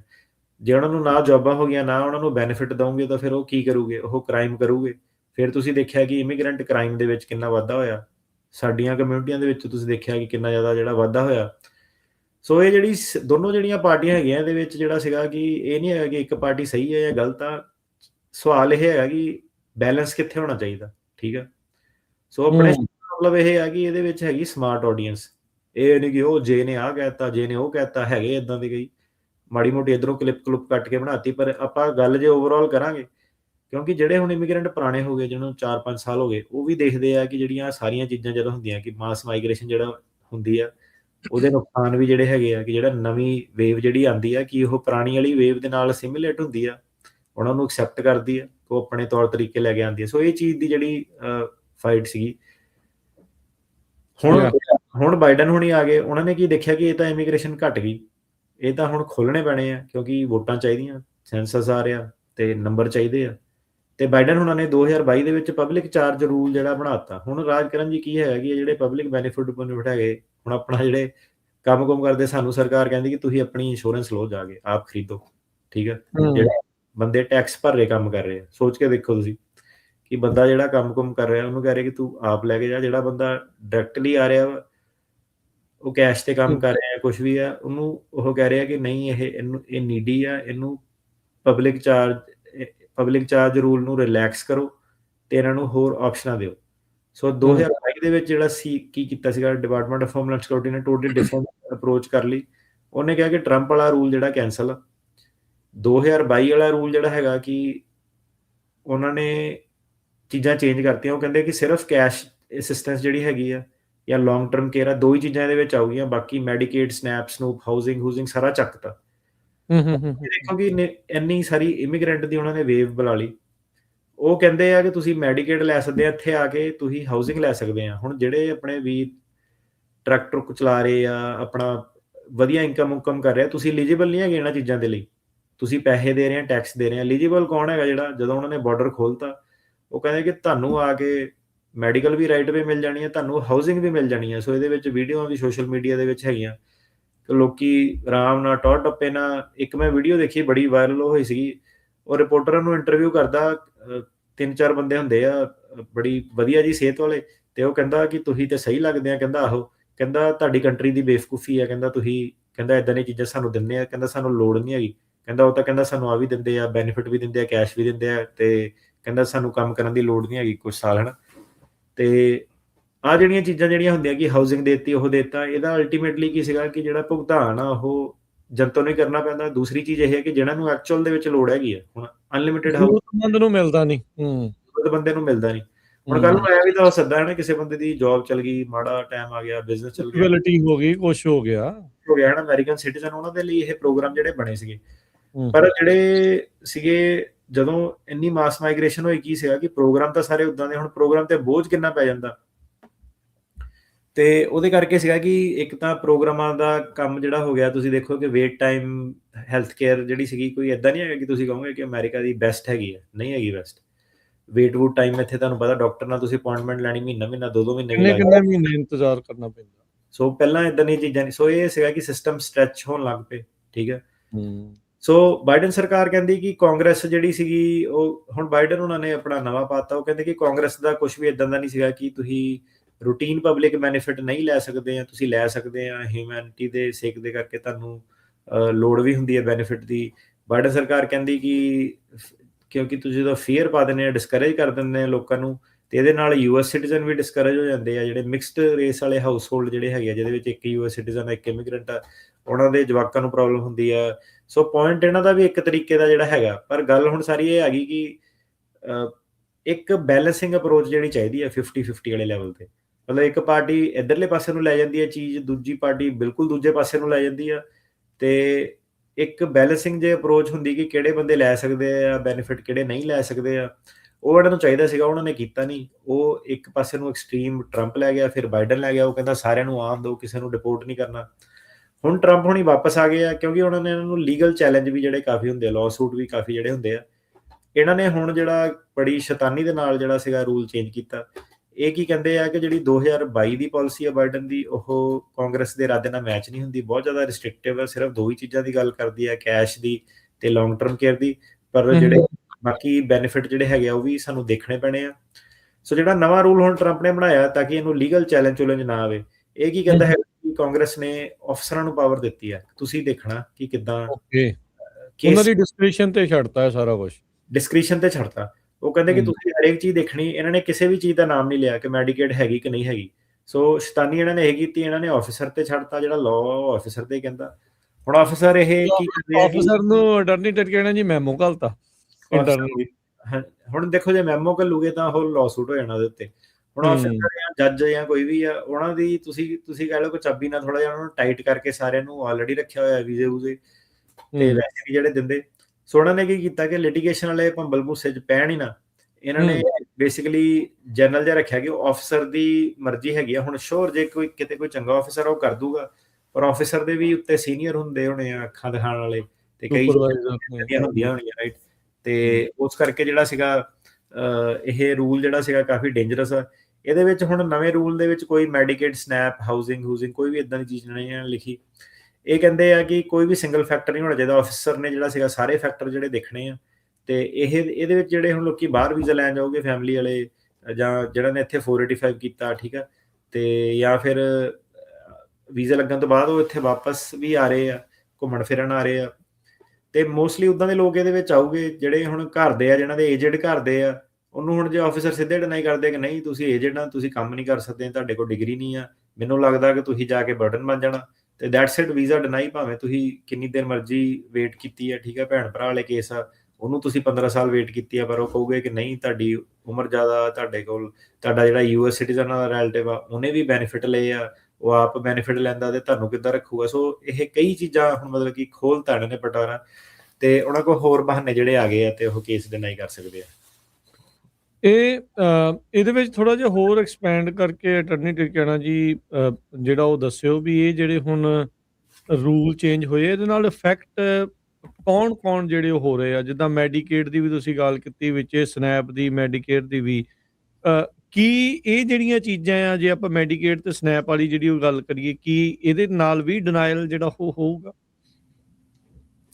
ਮਤਲਬ ਉਹਨਾਂ ਨੇ ਸਿਰਫ ਉਹ ਚੀਜ਼ ਨੂੰ ਕਹਿ ਕੇ ਨਹੀਂ ਕਰਨਾ, ਪਰ ਉਹਨਾਂ ਨੇ ਓਵਰਆਲ ਜਿਹਾ ਬਹਾਨਾ ਜਿਹਾ ਲਾ ਕੇ ਆਪਣਾ ਕਰ ਦਿਆ ਕਰਨਾ। ਠੀਕ ਆ। ਸੋ ਕਿਹੜੇ ਮੇਨ ਲੋਕ ਇਸ ਦੇ ਨਾਲ ਜਿਹੜੇ ਫਿਰ ਹੁਣ ਇਫੈਕਟ ਹੋਣਗੇ? ਜੇ ਆਪਣੀ ਕਮਿਊਨਿਟੀ ਦੇ ਵਿੱਚੋਂ ਗੱਲ ਕਰੀਏ, ਉਹਨਾਂ ਦੀਆਂ ਕਿਹੜੀਆਂ ਸਰਵਿਸਿਜ਼ ਜਿਹੜੀਆਂ ਉਹ ਯੂਜ਼ ਕਰਦੇ ਜਿਹਦੇ ਕਰਕੇ ਇਹ ਡਿਨਾਈ ਹੋਣ ਦੇ ਚਾਂਸ ਹੈਗੇ? ਸੋ ਉਹੀ ਤਾਂ ਚੀਜ਼ ਉਹਨਾਂ ਨੇ ਕੋਈ ਏਦਾਂ ਦੀ ਦੱਸੀ ਨਹੀਂ ਕਿ ਕੋਈ ਸਰਵਿਸ ਜਾਂ ਏਦਾਂ। ਉਹਨਾਂ ਨੇ ਤਾਂ ਬੰਦੇ ਰੋਕਣੇ ਆ, ਉਹਨਾਂ ਨੂੰ ਬਹਾਨਾ ਚਾਹੀਦਾ। ਤੇ ਬਹਾਨਾ ਉਹਨਾਂ ਦਾ ਕੀ ਹੋ ਸਕਦਾ? ਕਿਸੇ ਨੂੰ ਕੋਈ ਡਿਜ਼ੀਜ਼ ਆ, ਬਿਮਾਰੀ ਆ, ਹਨਾ, ਤੇ ਉਹ ਤੁਹਾਨੂੰ ਪਤਾ ਉੱਥੇ ਮੈਡੀਕਲ ਟੈਸਟ ਵਗੈਰਾ ਵੀ ਸਾਰੇ ਜਿਹੜੇ ਕਰਦੇ ਆ, ਜੇ ਕਿਸੇ ਨੂੰ ਕੋਈ ਡਿਜ਼ੀਜ਼ ਆ ਉਹਦੇ ਬੇਸ ਤੇ ਉਹ ਡਿਨਾਈ ਜਿਹੜਾ ਕਰ ਸਕਦੇ ਆ। ਉਹ ਇਹ ਕਹਿ ਸਕਦੇ ਆ ਕਿ ਤੁਹਾਡੀ ਉਮਰ ਜ਼ਿਆਦਾ, ਤੁਹਾਡੇ ਕੋਲ ਡਿਗਰੀ ਨਹੀਂ, ਕੋਈ ਸਕਿੱਲ ਨਹੀਂ, ਤੁਸੀਂ ਕੋਈ ਨੌਕਰੀ ਨਹੀਂ ਕਰ ਸਕਦੇ, ਉਹ ਚੀਜ਼ ਤੇ ਉਹ ਡਿਨਾਈ ਕਰ ਸਕਦੇ ਆ। ਉਹ ਤੁਹਾਡੇ ਜਿਹੜਾ US ਸਿਟੀਜ਼ਨ ਸੀਗਾ ਉਹਦਾ ਓਵਰਆਲ ਦੇਖ ਸਕਦੇ ਆ ਕਿ ਇਹਦੀ ਆਪਣੀ ਇਨਕਮ ਘੱਟ ਆ, ਜਿਹੜਾ ਆਪਾਂ ਕੋ ਸਪਾਂਸਰ ਲਾ ਕੇ ਪਹਿਲਾਂ ਆਪਾਂ ਕਰ ਲੈਂਦੇ ਸੀਗੇ, ਉਹ ਇਹ ਬਹਾਨਾ ਮਾਰ ਸਕਦੇ ਆ ਕਿ ਕੋ ਸਪਾਂਸਰ ਇਨਫ ਨਹੀਂ ਹੈਗਾ। ਹੁਣ ਕਈ ਬੰਦੇ ਜਿੱਦਾਂ ਸੀਗੇ ਉਹ ਇਨਕਮ ਨਹੀਂ ਆਪਣੀ ਉਹਨਾਂ ਨੇ ਸ਼ੋਅ ਕੀਤੀ ਹੁੰਦੀ ਹੈ, ਟੈਕਸ ਭਰਿਆ ਹੁੰਦਾ, ਉਹ ਜਦੋਂ ਸਪਾਂਸਰ ਕਰਦੇ ਆ ਉਹਨਾਂ ਨੂੰ ਪ੍ਰੋਬਲਮ ਜਿਹੜੀ ਆ ਸਕਦੀ ਆ। ਤੇ ਬੈਕਗਰਾਉਂਡ ਚੈੱਕ ਕਰ ਸਕਦੇ ਆ ਕਿ ਇਹਨਾਂ ਨੇ ਪਹਿਲਾਂ 3 ਸਾਲ ਪਹਿਲਾਂ ਕਿੱਦਾਂ ਇਹਨਾਂ ਦੇ ਟੈਕਸਿਸ ਆ, ਬੇਸਿਕਲੀ ਟੈਕਸਿਸ ਜ਼ਿਆਦਾ ਜਾ ਸਕਦੇ ਆ। ਸੋ ਫਾਈਨੈਂਸ਼ੀਅਲ ਬਹਾਨੇ ਜਿਹੜੇ ਲਾ ਸਕਦੇ ਆ। ਜੀ ਜੀ ਨਹੀਂ ਬਿਲਕੁਲ ਜਿਹੜਾ ਉਹ ਠੀਕ ਆ। ਤੇ ਟਰਨੀ ਟਿਕਾਣੀ ਚਲੋ ਇਹ ਤਾਂ ਹੁਣ ਹੋ ਗਿਆ ਪਬਲਿਕ ਚਾਰਜ ਨੂੰ ਲੈ ਕੇ ਵੀ ਬਾਈਡਨ ਵਾਲੀ ਜਿਹੜੇ ਪ੍ਰਸ਼ਾਸਨ ਦੀ ਸੀਗੀ ਉਹਨਾਂ ਨੇ ਹੁਣ ਵਾਪਸ ਲੈ ਲਈ ਆ। ਆਪਣਾ ਇਹਨਾਂ ਨੇ ਇੱਕ ਬਰੋਡ ਇੱਕ ਨਵਾਂ ਕਹਿ ਸਕਦੇ ਆ ਵੀ ਉਹ ਰੈਗੂਲੇਸ਼ਨ ਨੂੰ ਵਾਪਸ ਲੈ ਕੇ ਸਾਰੀ ਜਿਹੜੀ ਪਾਵਰ ਆ ਉਸ ਅਫਸਰ ਦੇ ਹੱਥ ਦੇ ਵਿੱਚ ਦਿੱਤੀ ਆ ਵੀ ਉਹਨੇ ਦੇਖਣਾ ਵੀ ਹਾਂ ਇਹ ਭਾਰਤ ਨਹੀਂ ਆ, ਇਹ ਤੁਹਾਨੂੰ ਲੱਗਦਾ ਤਾਂ ਨਹੀਂ ਆ ਵੀ ਅਮਰੀਕਾ ਦੇ ਉੱਤੇ ਜਿਹੜਾ ਭਾਰ ਪਊਗਾ, ਤੇ ਜੇ ਉਹ ਇਸ ਤਰੀਕੇ ਦੇ ਨਾਲ ਆ ਤਾਂ ਉਹਦਾ ਰਿਜੈਕਟ ਜਿਹੜਾ ਉਹ ਕੀਤਾ ਜਿਹੜਾ ਉਹ ਜਾ ਸਕਦਾ ਆ। ਇਹ ਜਿਹੜਾ ਪਬਲਿਕ ਚਾਰਜ ਹੈ ਤੇ ਕਿਹੜੀਆਂ ਚੀਜ਼ਾਂ ਰਿਜੈਕਟ ਹੋ ਸਕਦੀਆਂ? ਕੀ ਅਸਾਈਲਮ ਦਾ ਕੇਸ ਰਿਜੈਕਟ ਹੋਣਾ ਆ, ਗ੍ਰੀਨ ਕਾਰਡ ਦੇ ਲਈ ਰਿਜੈਕਸ਼ਨ ਆ ਸਕਦੀ ਹੈ, ਕਿਹੜੀਆਂ ਚੀਜ਼ਾਂ ਦੇ ਉੱਤੇ ਕਿਹੜੇ ਕੇਸਿਸ ਦੇ ਉੱਤੇ ਜਿਹੜਾ ਅਸਰ ਇਹ ਪਬਲਿਕ ਚਾਰਜ ਦੇ ਕਰਕੇ ਪੈ ਸਕਦਾ ਹੈ? ਨਹੀਂ, ਅਸਾਈਲਮ ਵਾਲੇ ਦੇ ਉੱਤੇ ਨਹੀਂ ਪਬਲਿਕ ਚਾਰਜ ਦਾ ਅਸਰ ਪੈਂਦਾ। ਠੀਕ ਹੈ ਜੀ। ਜਦੋਂ ਅਸਾਈਲਮ ਵਾਲਾ 730 ਕਰਕੇ ਆਪਣੇ ਫੈਮਿਲੀ ਨੂੰ ਮੰਗਾਉਂਦਾ ਉਹਨਾਂ ਤੇ ਨਹੀਂ ਅਸਰ ਪੈਂਦਾ, ਪਰ ਹੁਣ ਜਿਹੜਾ ਅਸਾਈਲਮ ਵਾਲਾ ਜੋ ਬੈਨੀਫਿਟ ਤੇ ਹੈਗਾ, ਤੇ ਕੱਲ ਨੂੰ ਉਹ ਗ੍ਰੀਨ ਕਾਰਡ ਬਣਨ ਤੋਂ ਬਾਅਦ ਜਿਹੜਾ ਆਪਣੇ ਸਪਾਊਸ ਨੂੰ ਜਦੋਂ ਮੰਗਾਉਂਦਾ, ਹੁਣ ਉਹ ਅਸਾਈਲਮ ਵਾਲੀ ਕੈਟਾਗਰੀ ਨਹੀਂ ਰਹੀ, ਹੁਣ ਉਹ ਕੈਟਾਗਰੀ ਚੇਂਜ ਹੋ ਗਈ, ਉੱਤੇ ਅਸਰ ਜਿਹੜਾ ਪੈ ਸਕਦਾ। ਜਿਹੜੇ ਨਾਰਮਲ ਵਿਆਹ ਸ਼ਾਦੀ ਵਾਲੇ ਜਿਹੜੇ ਕੇਸ ਆ, ਭੈਣ ਭਰਾ ਵਾਲੇ, ਮਾਪਿਆਂ ਵਾਲੇ ਜਿਹੜੇ ਕੇਸ ਆ, ਉਹਨਾਂ ਤੇ ਫਰਕ ਜਿਹੜਾ ਪੈ ਸਕਦਾ, ਪਰ ਜਿਹੜੇ ਅਸਾਈਲਮ ਰਿਫਿਊਜੀ ਜਿਹੜੇ ਹੈਗੇ ਆ ਉਹਨਾਂ ਤੇ ਨਹੀਂ ਕੋਈ ਫਰਕ ਪੈ ਸਕਦਾ। ਠੀਕ ਹੈ। ਤੇ ਅੱਜ ਕੱਲ ਕਾਫੀ ਇਹ ਵੀ ਚਰਚਾ ਐਫੀਡੇਵਿਟ ਆਫ ਸਪੋਰਟ ਨੂੰ ਲੈ ਕੇ, ਜਿਹੜੀ ਫਾਈਨੈਂਸ਼ੀਅਲ ਸਪੋਰਟ ਲੋਕ ਇੱਕ ਦੂਜੇ ਦੇ ਲਈ ਕਰ ਦਿੰਦੇ ਸੀਗੇ, ਉਹਨੂੰ ਲੈ ਕੇ ਵੀ ਕਈ ਤਰੀਕੇ ਦੀਆਂ ਚਰਚਾਵਾਂ ਜਿਹੜੀਆਂ ਚੱਲ ਰਹੀਆਂ ਆ। ਉਹਦੇ ਵਿੱਚ ਵੀ ਕਈ ਲੋਕਾਂ ਦਾ ਇਹ ਕਹਿਣਾ ਆ ਵੀ ਇਹ ਐਕਸੈਪਟ ਨਹੀਂ ਕਰ ਰਹੇ, ਨਹੀਂ ਲੈ ਰਹੇ ਜਾਂ ਕਿੱਦਾਂ ਹੈ, ਉਹਦੇ ਬਾਰੇ ਕੀ ਕੁਝ ਆਪਣੇ ਕੋਲ ਸਾਹਮਣੇ ਹੈ, ਕੁਝ ਪਤਾ ਲੱਗ ਰਿਹਾ ਕੀ ਚੱਲ ਰਿਹਾ ਇਸ ਚੀਜ਼ ਨੂੰ ਲੈ ਕੇ? ਇੱਕ ਵਾਰੀ ਦੁਬਾਰਾ ਰੀਫਰੇਸ ਕਰੋਗੇ ਆਪਣਾ ਕੁਐਸਚਨ? ਟਰਕੀਆਨਾ ਜੀ, ਮੈਂ ਪੁੱਛਣਾ ਚਾਹੁੰਦਾ ਵੀ ਕਈ ਲੋਕਾਂ ਦਾ ਇਹ ਕਹਿਣਾ ਸੀਗਾ, ਇਹ ਕਹਿ ਰਹੇ ਆ ਵੀ ਜਿਹੜੇ ਫਾਈਨੈਂਸ਼ੀਅਲ ਜਿਹੜੀ ਸਪੋਰਟ ਆ ਆਪਣੇ ਕਿਸੇ ਪਰਿਵਾਰਕ ਮੈਂਬਰ ਨੂੰ ਸੱਦਣ ਦੇ ਲਈ ਜਦੋਂ ਕਹਿੰਦੇ ਆ, ਤਾਂ ਉਹ ਕਈ ਵਾਰੀ ਬੰਦੇ ਕੋਲ ਕਹਿੰਦਾ ਵੀ ਮੈਂ ਫਾਈਨੈਂਸ਼ੀਅਲੀ ਇੰਨਾ ਸਟੇਬਲ ਨਹੀਂ, ਤੇ ਉਹ ਆਪਣੇ ਕਿਸੇ ਹੋਰ ਫਰੈਂਡ ਦੀ ਜਾਂ ਪਰਿਵਾਰਕ ਮੈਂਬਰ ਦੀ ਜਿਹੜੀ ਫਾਈਨੈਂਸ਼ੀਅਲ ਸਪੋਰਟ ਵਾਲਾ ਜਿਹੜਾ ਡਾਕੂਮੈਂਟ ਨਾਲ ਲਾਉਂਦੇ ਆ, ਕੀ ਉਹ ਚੀਜ਼ਾਂ ਨੂੰ ਉਸ ਚੀਜ਼ ਦੇ ਆਧਾਰ ਦੇ ਉੱਤੇ ਵੀ ਲੋਕਾਂ ਨੂੰ ਰਿਜੈਕਟ ਕੀਤਾ ਜਿਹੜਾ ਉਹ ਜਾ ਰਿਹਾ ਆ? ਇਹ ਲੋਕਾਂ ਦਾ ਕਹਿਣਾ ਹੈ ਵੀ ਹਾਂ ਸਾਡੇ ਨਾਲ ਇਦਾਂ ਹੋਇਆ ਆ, ਕੀ ਵਾਕਈ ਇਸ ਦੇ ਵਿੱਚ ਰਿਐਲਿਟੀ ਆ? ਹਾਂਜੀ, ਰਿਐਲਿਟੀ ਹੈਗੀ ਆ। ਇਹਦੇ ਵਿੱਚ ਜਿਹੜੇ ਕੋ ਸਪਾਂਸਰ ਦੇ ਆਪਾਂ ਵੇਖੇ ਵੀ ਆ, ਤੇ ਕੇਸ ਜਿਹੜੇ ਸੀਗੇ ਬਹਾਨਾ ਉਹ ਲਾ ਸਕਦੇ ਆ ਜੇ ਮੇਨ ਸਪਾਂਸਰ ਦੀ ਇਨਕਮ ਕਾਫੀ ਘੱਟ ਆ। ਜੇ ਕੋਈ ਬੰਦਾ ਕਹੇ ਮੇਰੀ 10,000 ਇਨਕਮ ਆ ਤੇ ਬਾਕੀ ਸਾਰਾ ਉਹ ਕੋ ਸਪਾਂਸਰ ਦੇ ਉੱਤੇ ਸੁੱਟ ਰਿਹਾ, ਸੋ ਪਹਿਲਾਂ ਜਿਹੜਾ ਚੱਲ ਜਾਂਦਾ ਸੀਗਾ, ਮਤਲਬ ਹੁਣ ਉਹ ਸਿਰਫ ਡਾਇਰੈਕਟਲੀ ਇੱਕ ਆਹ ਚੀਜ਼ ਕਰਕੇ ਨਹੀਂ ਉਹ ਕਰੂਗੇ, ਪਰ ਉਹਨਾਂ ਨੇ ਓਵਰਆਲ ਜਿਹੜਾ ਉਹ ਕਰ ਦੇਣਾ ਕਿ ਸਾਨੂੰ ਨਹੀਂ ਲੱਗਦਾ ਕਿ ਤੁਸੀਂ ਆਪਣੀ ਜ਼ਿੰਮੇਵਾਰੀ ਸਾਂਭ ਸਕਣੀ ਹੈ। ਮਤਲਬ ਉਹਨਾਂ ਨੇ ਐਜੂਕੇਸ਼ਨ ਵਾਲਾ ਐਂਗਲ, ਹੈਲਥ ਵਾਲਾ ਐਂਗਲ, ਏਜ ਊਜ ਸਾਰਾ ਕੁਝ ਜਿਹੜਾ ਲਾ ਕੇ ਹੀ ਉਹਨਾਂ ਨੇ ਡਿਨਾਈ ਕਰਿਆ ਕਰਨਾ। ਠੀਕ ਆ। ਸੋ ਓਵਰਆਲ ਸਾਰੀਆਂ ਚੀਜ਼ਾਂ ਨੂੰ ਇਸ ਚੀਜ਼ ਦੇ ਵਿੱਚ ਐਕਸਪੈਂਡ ਜਿਹੜਾ ਉਹ ਕੀਤਾ ਜਾ ਰਿਹਾ ਆ।